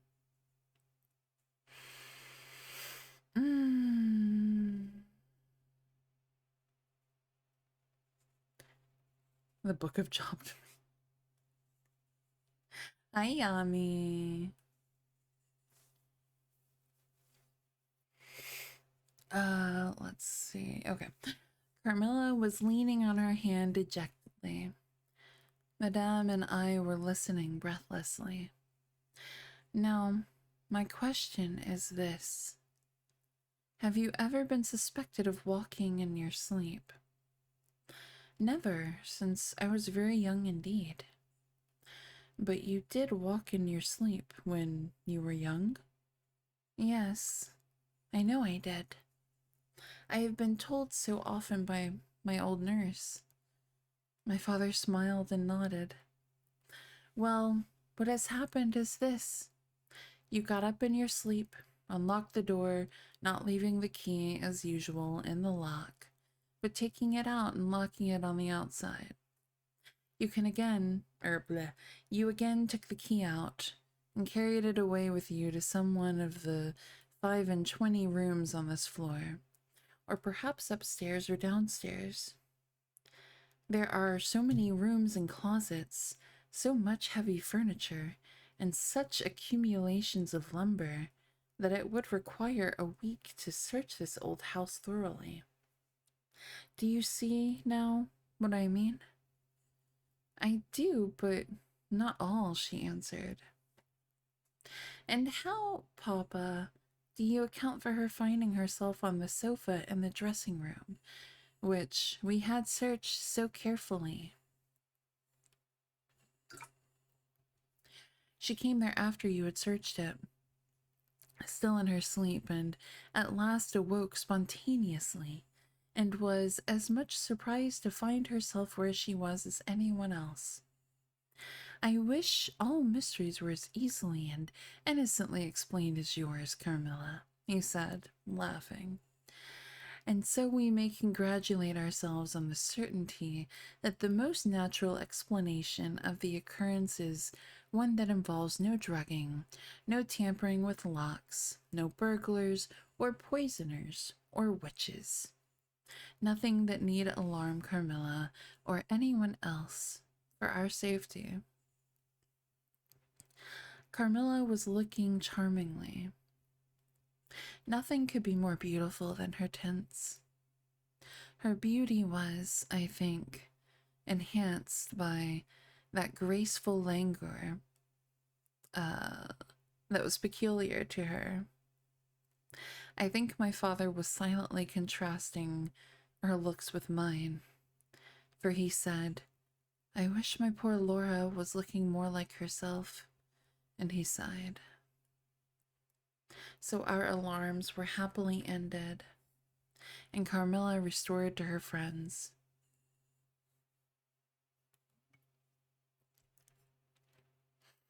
Mm. Mm. He tried his best.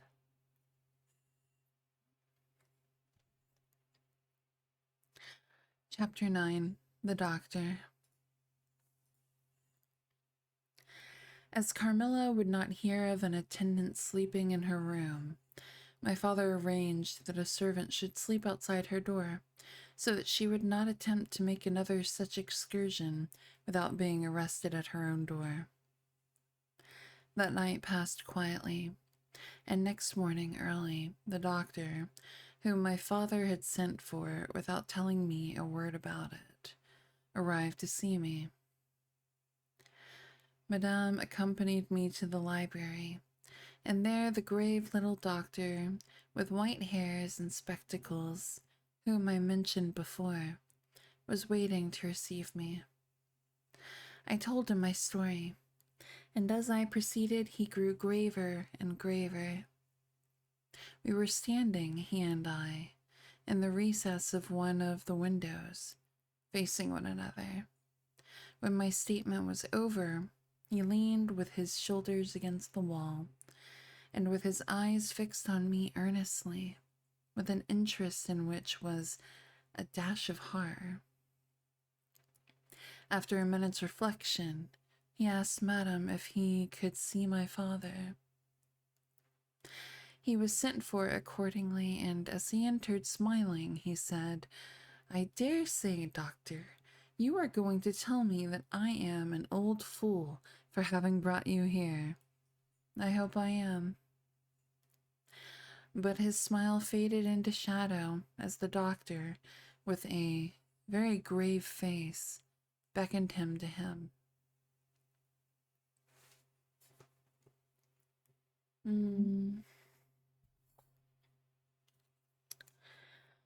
He and the doctor talked for some time in the same recess where I had just conferred with the physician.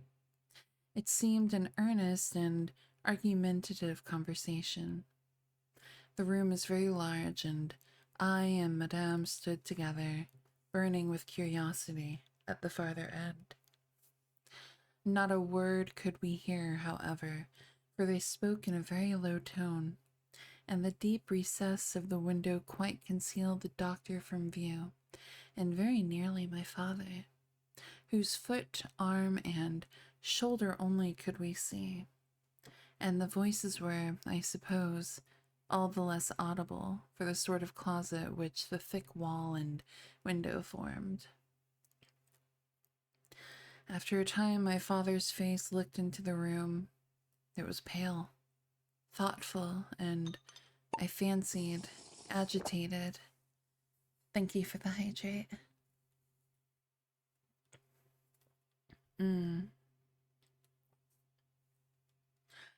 Laura, dear. Thank you for the stretch. Go ahead and just do that.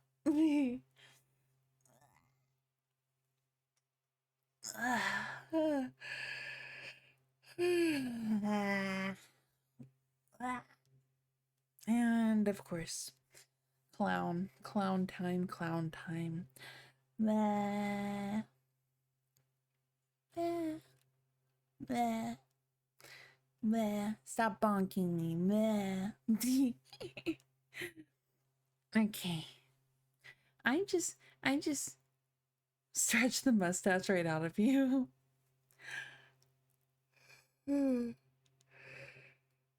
Ah. Oh my goodness. I had a nap before stream, and I'm still I'm not doing Dullahan right now. I have my full body right now. Like, what do you mean? We're not doing it. We're not doing it. Thank you for the head pats. Where am I? Okay. No, you had enough of that. I had enough of that horror for a while. I think. Okay.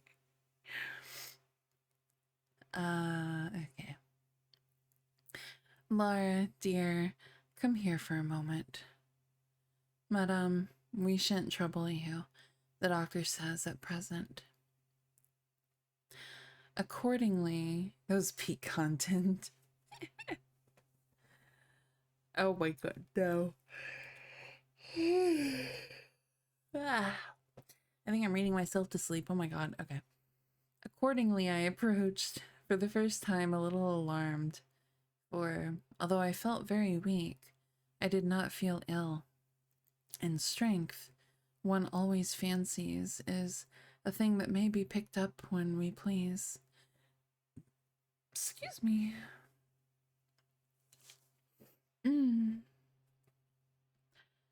My father held out his hand to me as I drew near, but he was looking at the doctor and he said, "It certainly is very odd. I don't understand it quite. Laura, come here, dear. Now attend to Dr. Spielsberg and recollect yourself. You mentioned a sensation like that of 2 needles piercing the skin, somewhere about your neck, on the night when you experienced your first horrible dream. Is there still any soreness?" "None at all," I answered. "Can you indicate with your finger about the point at which you think this occurred?" "Very little below my throat. Here," I answered. I wore a morning dress which covered the place I pointed to. "Now you can satisfy yourself," said the doctor. "You won't mind your papa's lowering your dress a very little. It is necessary to detect the symptom of the complaint under which you have been suffering, blah, blah, blah." I acquiesced. It was only an inch or 2 below the edge of my collar. "God bless me! So it is," exclaimed my father, growing pale. "You see it now with your own eyes," said the doctor, with a gloomy triumph. What the helly, Jacob Lavelle? Hello, Pierre. Welcome in. Yeah, Buns is studying. Slicky's redeemed, get nay-nayed on, nerd.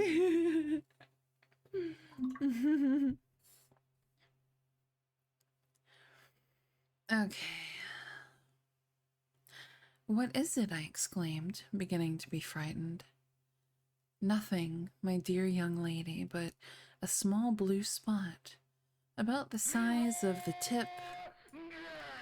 Oh, that was loud. I'm so sorry. Lilith's guard. Guards raid. Let's fucking go. Welcome in, cutie pies. I'm so sorry. That was kind of loud. Let me turn my sound alerts down. Oh my god.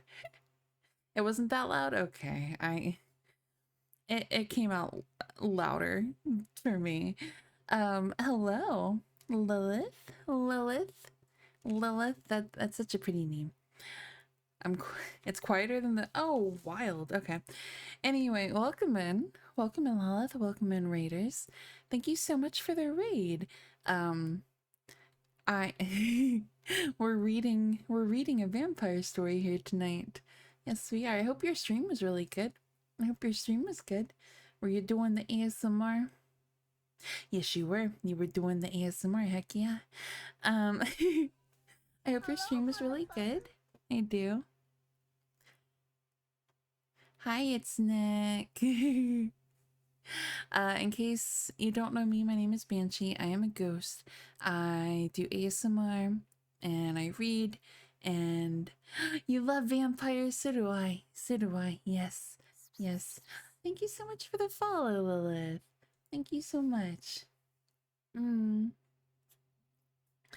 you go by guard. Either way. Thank you so much. I appreciate. I will. She's super good at ASMR. I will check you out after stream. I love finding more ASMR artists. I love it. Victor and Jojo, thank you so much for the follows. I hope you're all doing well. And we also play horror games kind of badly. But yeah. Don't mind the caged moderator in the bottom right hand of the screen. Yeah, Carrot's one of my main mods, and she's been a brat, so. Of course, you are not tied down here. Raiders, Rady, Lilith, you're not tied down here. Have a lovely stream. Do you have to raid and of course, exactly what I was about to say. Please make sure to take care of yourself. Do your stream aftercare, all this stuff. I'm not lying. Don't listen to my chat. Help, I'm tied up. Thank you so much again for the raid. Like I said, I'll check you out after my stream. Yeah. And for now, let's get back to our vampire story. Oh, whoops. As I smack the mic. Oopsie.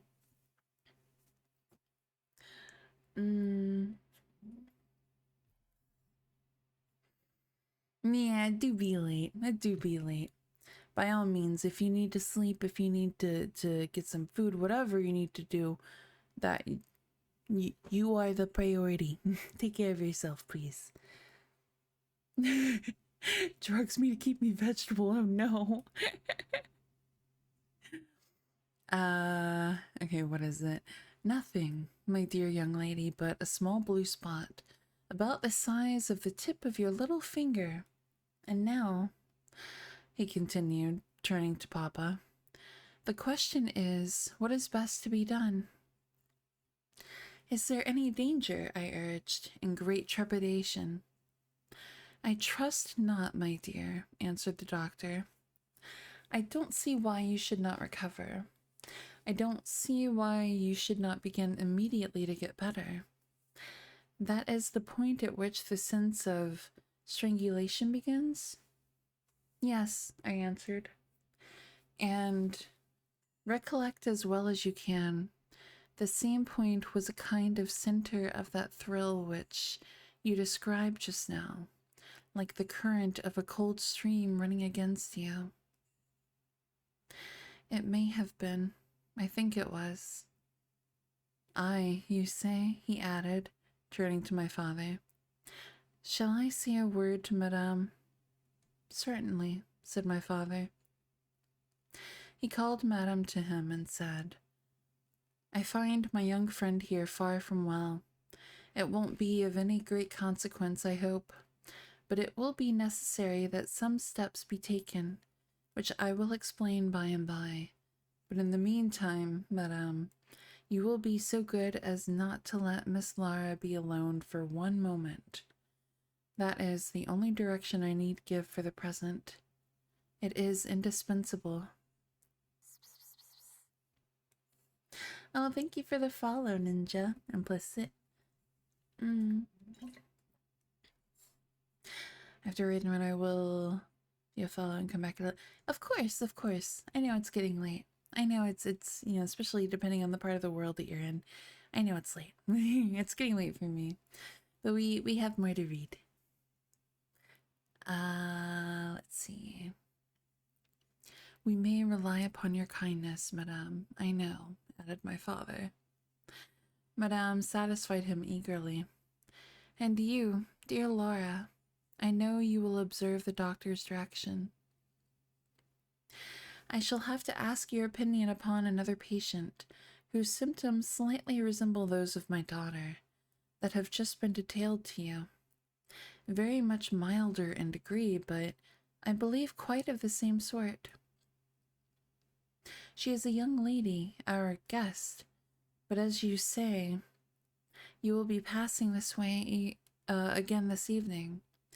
You can't do better than take your support. Oh my god. You can't do better than take your supper here, and you can then see her. She does not come down till the afternoon. Speaking about Carmilla, of course. I thank you, said the doctor. I shall be with you, then, at about 7 this evening.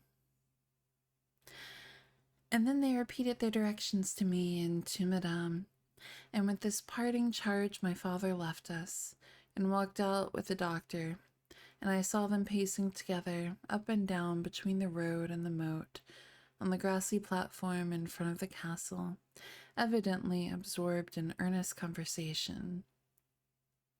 The doctor did not return. I saw him mount his horse there, take his leave, and ride away eastward through the forest. Nearly at the same time, I saw the man arrive from Dranfield with the letters, and dismount and hand the bag to my father. In the meantime, Madame and I were both busy, lost in conjecture as to the reasons of the singular and earnest direction which the doctor and my father had concurred in imposing. Madame, as she afterwards told me, was afraid the doctor apprehended a sudden seizure, and that, without prompt assistance, I might either lose my life in a fit or at least be seriously hurt. The interpretation did not strike me, and I fancied, perhaps luckily for my nerves, that the arrangement was prescribed simply to secure a companion who would prevent my taking too much exercise or eating unripe fruit, or doing any of the 50 foolish things to which young people are supposed to be prone.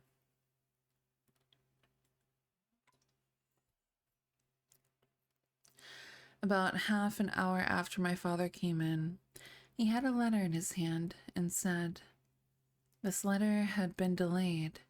It is from General Spielsdorf. He might have been here yesterday. He may not come till tomorrow, or he may be here today." I know, only 50 foolish things, like, I think I did more, I don't know. There's a lot of things. There's a lot of things to be done.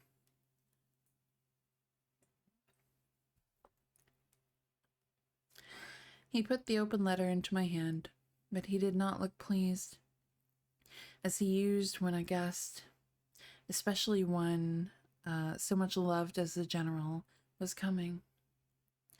On the contrary, he looked as if he wished him at the bottom of the Red Sea. There was plainly something on his mind which he did not choose to divulge. "Papa, darling, will you tell me this?" said I, suddenly laying my hand on his arm and looking, I am sure, imploringly in his face. "Perhaps," he answered, smoothing my hair carelessly over my eyes. "Does the doctor think me very ill?"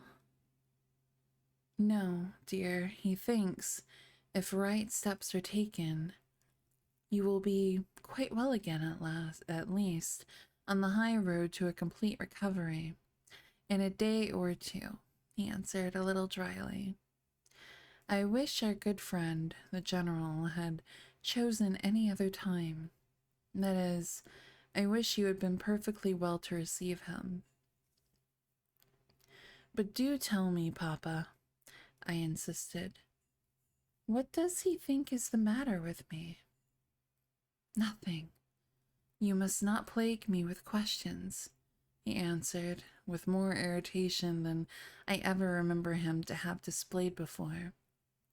And seeing that I looked wounded, I suppose, he kissed me and added, "You shall know all about it in a day or two. That is all that I know. In the meantime, you are not to trouble your head about it." He turned and left the room, but came back before I had done wondering and puzzling over the oddity of all this. It was merely to say that he was going to Karnstein and had ordered the carriage to be ready at 12, and that I and Madame should accompany him. He was going to see the priest who lived near those picturesque grounds upon business, and as Carmilla had never seen them, she could follow when she came down with Mademoiselle, who would bring materials for what you call a picnic, which might be laid for us in the ruined castle. Night-night, Abby. Thank you for being here.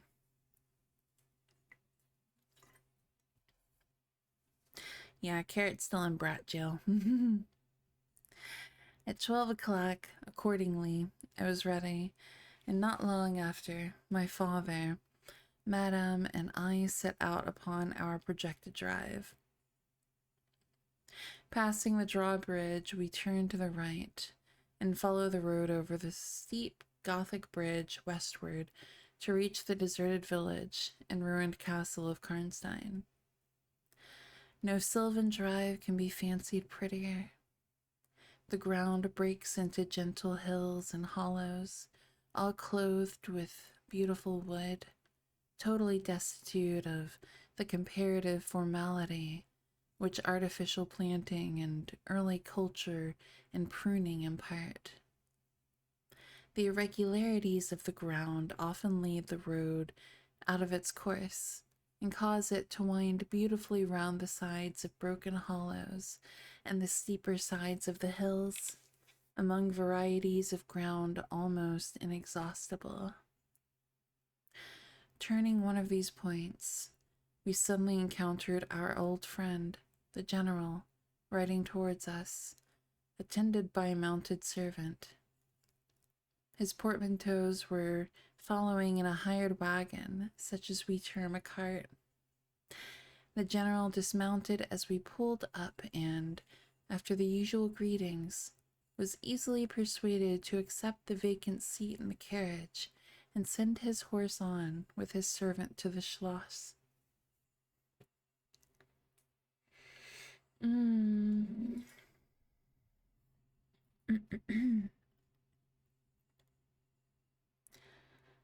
I know that guy, he gave me good car insurance, please. Chapter 10, Bereaved. It was about 10 months since we had last seen him, but that time had sufficed to make an alteration of years in his appearance. He had grown thinner. Something of gloom and anxiety had taken the place of that cordial serenity which used to characterize his features. His dark blue eyes, always penetrating, now gleamed with a sterner light from under his shaggy gray eyebrows. It was not such a change as grief alone usually induces, and angrier passions seemed to have had their share in bringing it about. We had not long resumed our drive when the general began to talk, with his usual soldierly directness, of the bereavement, as he termed it, which he had sustained in the death of his beloved niece and ward. Oh, that's right, the general was the one. That's right, that was coming from the beginning. And his niece was like gonna be friends with her or whatever.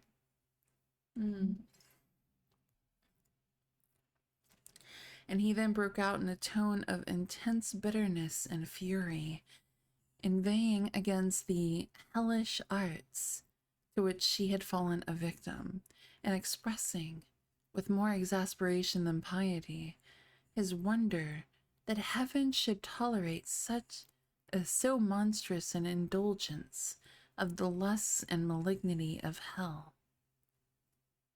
My father, who saw at once that something very extraordinary had befallen, asked him, if not too painful to him, to detail the circumstances which he thought justified the strong terms in which he expressed himself. "I should tell you all with pleasure," said the general, "but you would not believe me." "Why should I not?" he asked. "Because," he answered testily, "you believe in nothing but what consists with your own prejudices and illusions. I remember when I was like you, but I have learned better." "Try me," said my father. "I am not such a dogmatist as you suppose." "Besides which, I very well know that you generally require proof for what you believe, and am therefore very strongly predisposed to respect your conclusions." You are right in supposing that I have not been led lightly into a belief in the marvelous. For what I have experienced is marvelous, and I have been forced by extraordinary evidence to credit that which ran counter diametrically to all my theories. I have been made the dupe of a preternatural conspiracy. Notwithstanding his professions of confidence in the general's penetration, I saw my father, at this point, glance at the general, with, as I thought, a marked suspicion of his sanity. The general did not see it, luckily. He was looking gloomily and curiously into the glades and vistas of the woods that were opening before us. You were going to the ruins of Karnstein? He asked. Yes, it is a lucky coincidence. Do you know I was going to ask you to bring me there to inspect them? I have a special object in exploring. There is a ruined chapel, ain't there, with a great many tombs of that extinct family? So there are. Highly interesting, said my father. I hope you were thinking of claiming the title and estates? My father said this gaily, but the general did not recollect the laugh or even the smile, which courtesy exacts for a friend's joke. On the contrary, he looked grave and even fierce, ruminating on a matter that stirred his anger and horror. Something very different, he said, gruffly.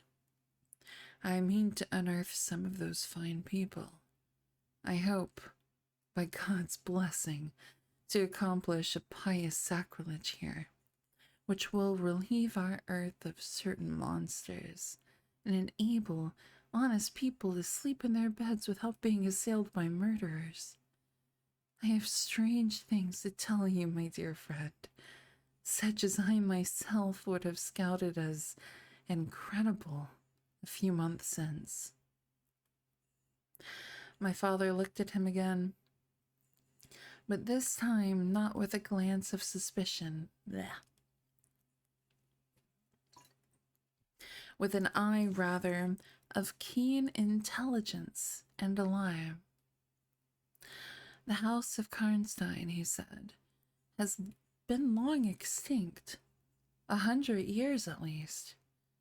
My dear wife was maternally descended from the Karnsteins, but the name and title have long ceased to exist. The castle is a ruin. The very village is deserted. It is 50 years since the smoke of a chimney was seen there. Not a roof left. Quite true.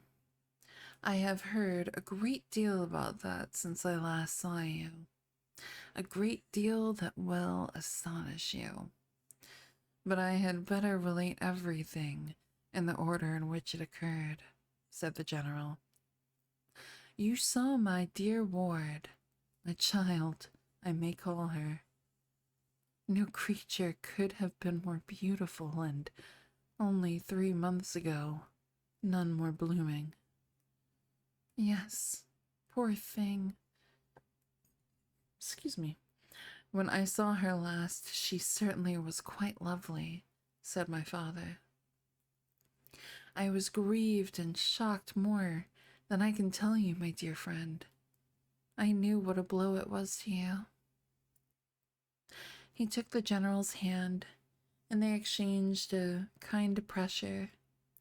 Tears gathered in the old soldier's eyes. He did not seek to conceal them. He said, We have been very old friends.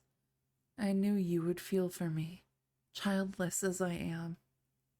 She had become an object of very near interest to me, and repaid my care by an affection that cheered my home and made my life happy.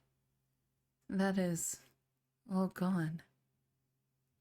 The years that remained me on earth may not be very long, but By God's mercy, I hope to accomplish a service to mankind before I die, and to subserve the vengeance of heaven upon the fiends who have murdered my poor child in the spring of her hopes and beauty. You said just now that you intended relating everything as it occurred, said my father. Pray do. I assure you that it is not mere curiosity that prompts me. By this time we had reached the point at which the Drunstall road, by which the general had come, diverges from the road which we were traveling to Karnstein. How far is it to the ruins? Inquired the general, looking anxiously forward. About half a league, answered my father. Pray let us hear the story you were so good as to promise.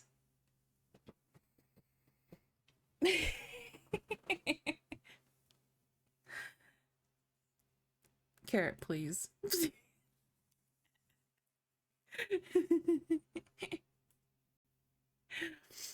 Oh, goodness. How long is this chapter? We can do one more chapter, I think. Hell yeah. Okay. Yeah, we'll do one more chapter. Chapter 11, The Story. With all my heart, said the general, with an effort, and after a short pause in which to arrange his subject, he commenced one of the strangest narratives I ever heard. You dropped animal crackers? How dare you? I love animal crackers. I have some. I actually have some. Yay. I might have them after stream. Okay. My dear child was looking forward with great pleasure to the visit you had been so good as to arrange for her, to your charming daughter. Here he made me a gallant but melancholy bow. In the meantime, we had an invitation to my old friend the Count Karsfield, whose schloss is about 6 leagues to the other side of Karnstein. It was to attend the series of fetes which, you remember, were given by him in honor of his illustrious visitor, the Grand Duke Charles. Yes, and very splendid, I believe they were, said my father. Princely, but then his hospitalities are quite regal. He has Aladdin's lamp. The night from which my sorrow dates was devoted to a magnificent masquerade.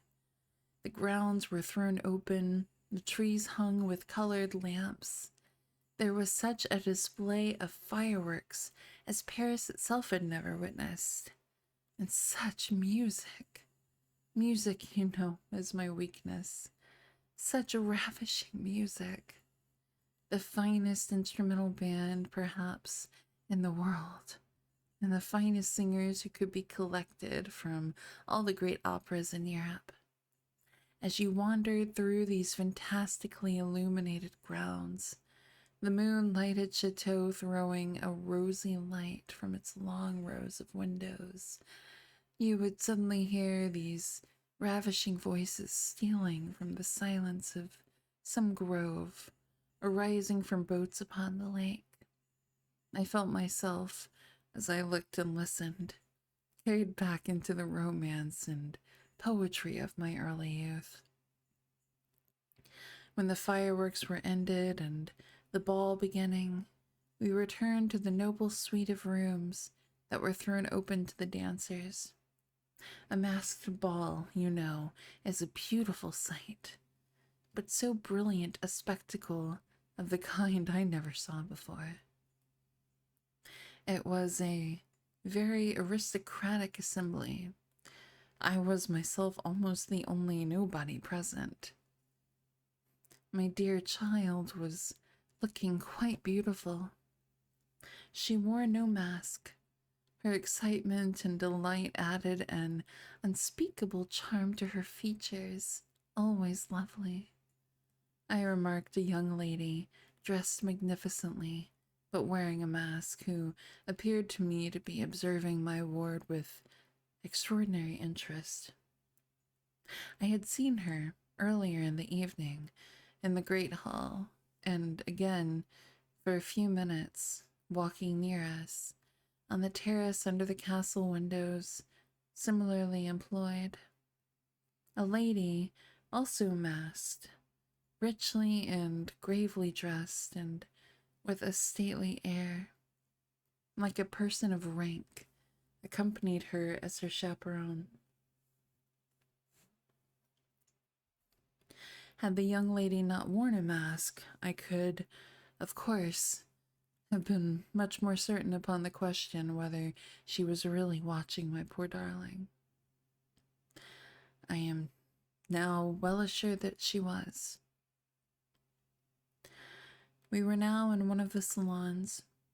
My poor dear child had been dancing, and was resting a little in one of the chairs near the door. I was standing near. The two ladies I have mentioned had approached, and the younger took the chair next my ward, while her companion stood beside me, and for a little time addressed herself in a low tone to her charge. Availing herself of the privilege of her mask, she turned to me, and in the tone of an old friend, and calling me by my name, opened a conversation with me, which piqued my curiosity a good deal. She referred to many scenes where she had met me, at court and at distinguished houses. She alluded to little incidents which I had long ceased to think of, but which, I found, had only lain in abeyance in my memory, for they instantly started into life at her touch. I became more and more curious to ascertain who she was every moment. She parried my attempts to discover very adroitly and pleasantly. The knowledge she showed of many passages in my life seemed to me all but unaccountable, and she appeared to take a not unnatural pleasure in foiling my curiosity, and in seeing me flounder in my eager perplexity from one conjecture to another. In the meantime, the young lady, whom her mother called by the odd name of Millarca, when she once or twice addressed her, had, with the same ease and grace, got into conversation with my ward.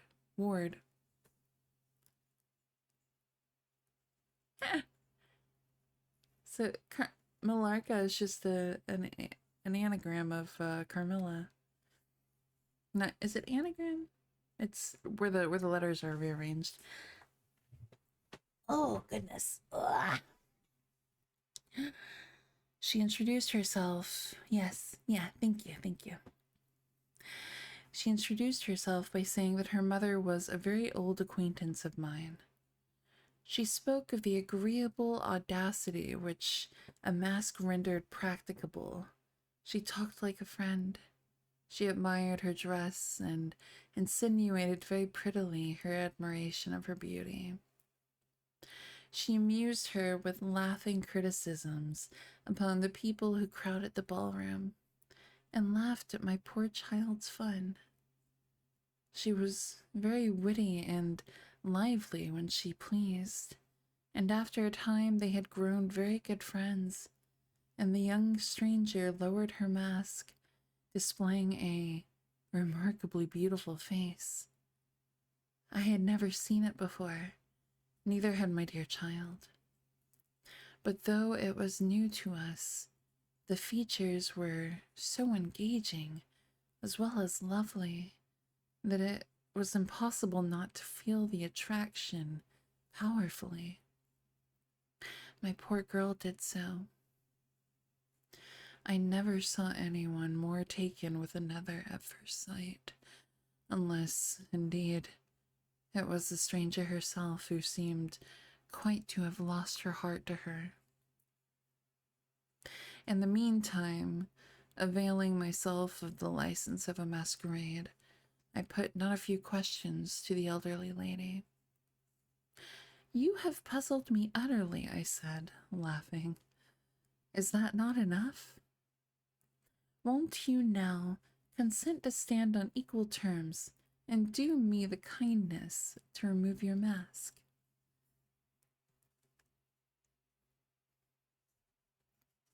"Can any request be more unreasonable?" she replied. "Ask a lady to yield an advantage. Beside, how do you know you should recognize me? Years make changes."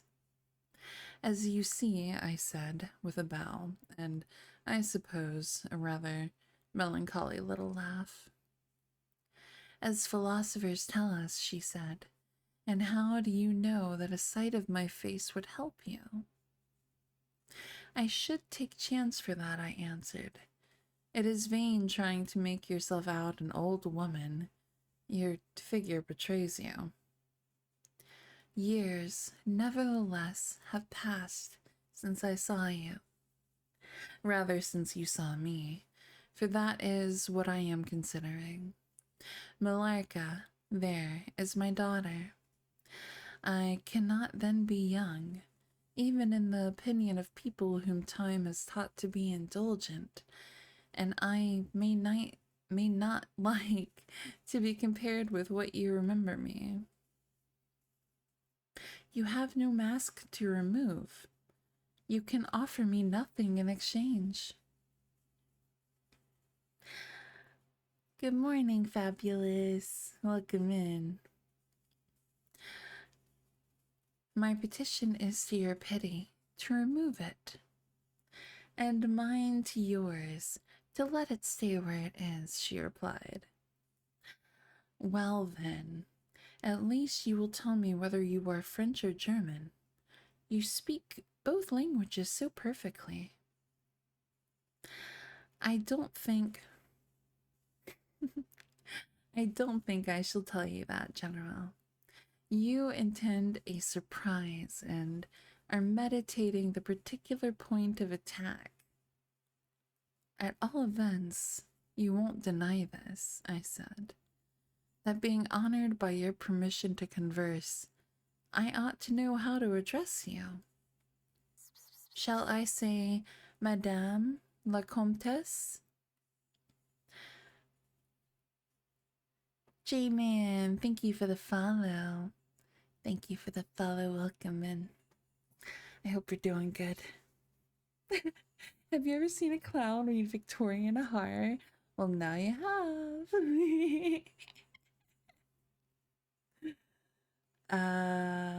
Okay, there I am.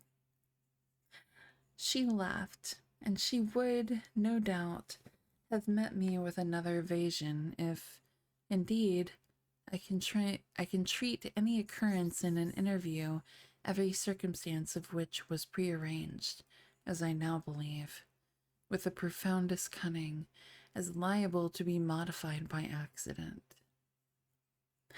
Ronnie, thank you for the follow. Welcome in.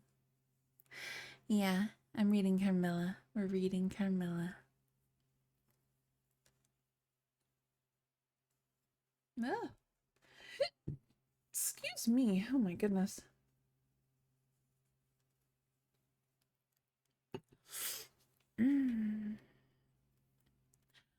As to that, she began, but was interrupted, almost as she opened her lips, by a gentleman dressed in black, who looked particularly elegant and distinguished, with this drawback, that his face was the most deadly pale I ever saw, except in death. He was in no masquerade, in the plain evening dress of a gentleman, and he said, without a smile, but with a courtly and unusually low bow, "Well, Will Madame la Comtesse permit me to say a very few words which may interest her? The lady turned quickly to him and touched her lip in token of silence. She then said to me, "Keep my place for me, General. I shall return when I have said a few words." And with this injunction, playfully given, she walked a little aside with the gentleman in black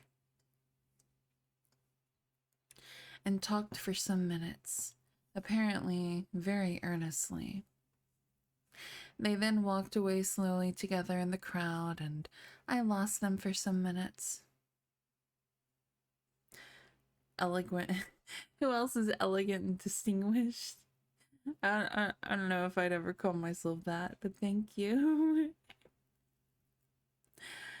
I spent the interval in cudgeling my brains for a conjecture as to the identity of the lady who seemed to remember me so kindly.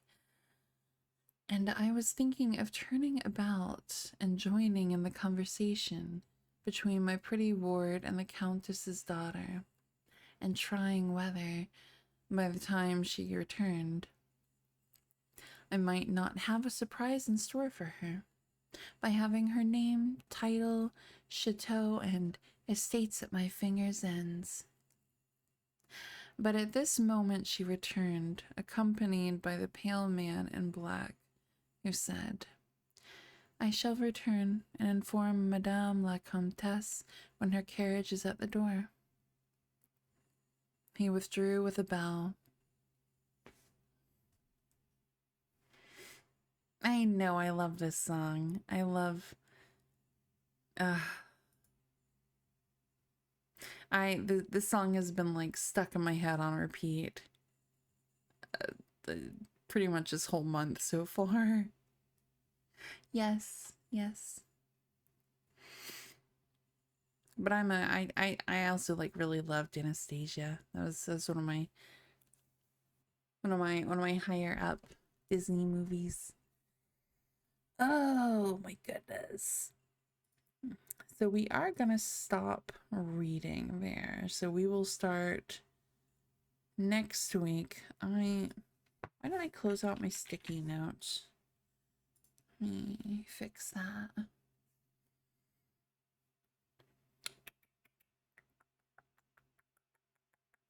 Here we go. So next week we'll be on chapter 12, A Petition. And we'll probably finish it next week. Yeah. We'll probably finish it next week, and we might even start a new one. Depending on time and such. Oh, was it Warner Bros? I didn't know that. I forgot that. Either way, I don't care to hear about a petition. There might be one by next week, I swear to God. Hi, Surya. Welcome in.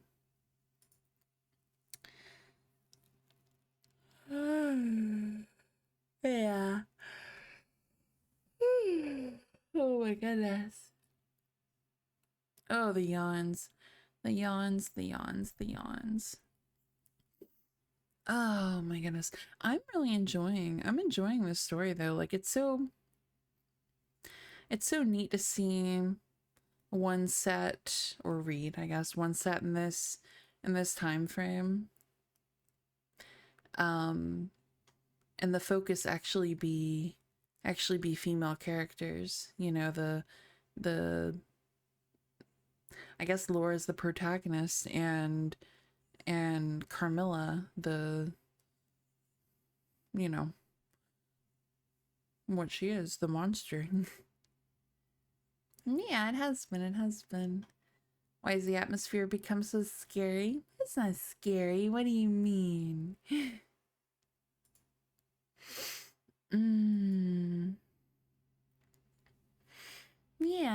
Yeah. Oh, it was Fox. Oh. So I guess I was right all along. Yeah. Actually. Yeah, I don't know. I'm enjoying this. I'm very much enjoying this story. And it's cute. I was talking to mom about, because she's the one that's given me some ideas, like several ideas on some of you know, what we'll likely read in the future, you know, whether it's a picture of Dorian Gray or a Legend of Sleepy Hollow, etc., etc. It was a Don Bluth film, so a lot of Disney influence since he used to be an animator for them. Oh, okay, interesting, interesting. Potato yogurt?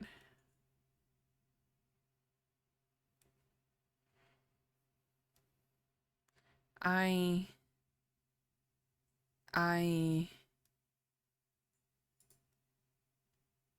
why would you do such a thing? Why? Like why? What are my thoughts on it? No. No, horrible. Oh yeah, Brother Grimm, yeah. It sounds like an abomination. Yeah, exactly. Why would you ruin potatoes like that? I want to try corn milk. I heard it's super good. Have you? I haven't heard anything really about it though, to be fair. One steak what? Blech. Gross. Why? Why? Ew. Blech. That sounds so bad. Oh, that's blech.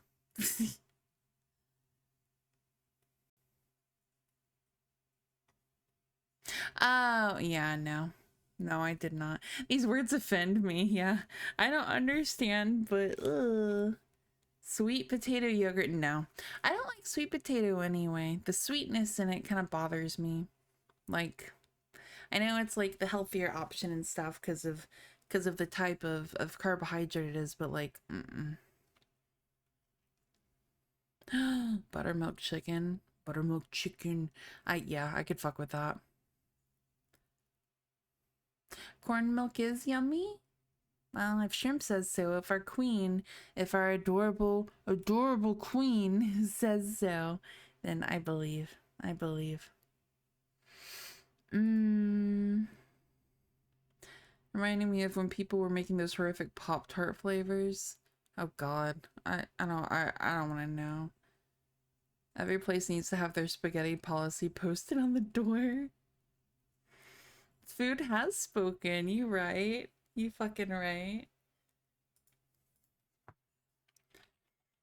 Let us see. Let us see, shall we?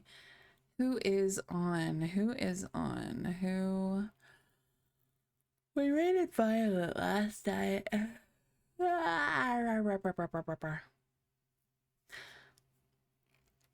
No, no spaghetti tacos. No, thank you. Hard pass. Hard pass.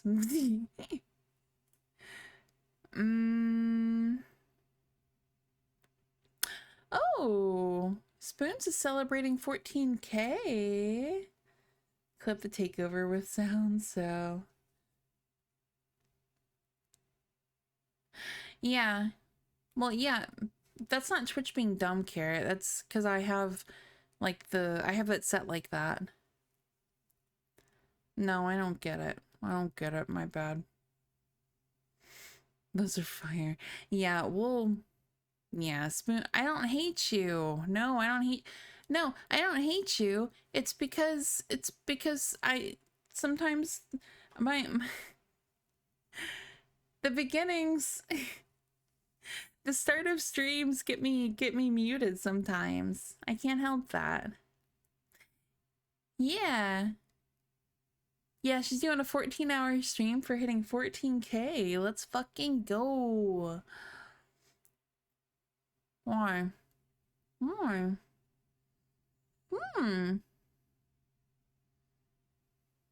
Mm-hmm.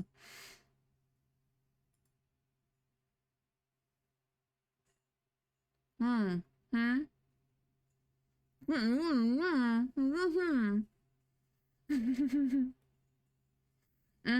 Mm-hmm. Mm-hmm. There we go.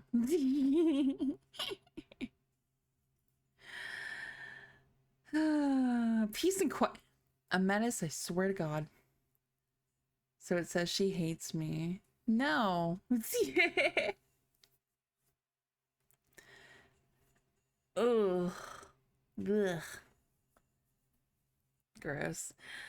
Word peace. uh yeah, I have several. I love these streams because it lets me it lets me it lets me it gives me a chance and opportunity to read books and you know further growth for the brain and such. Yeah. So it's nice to share that.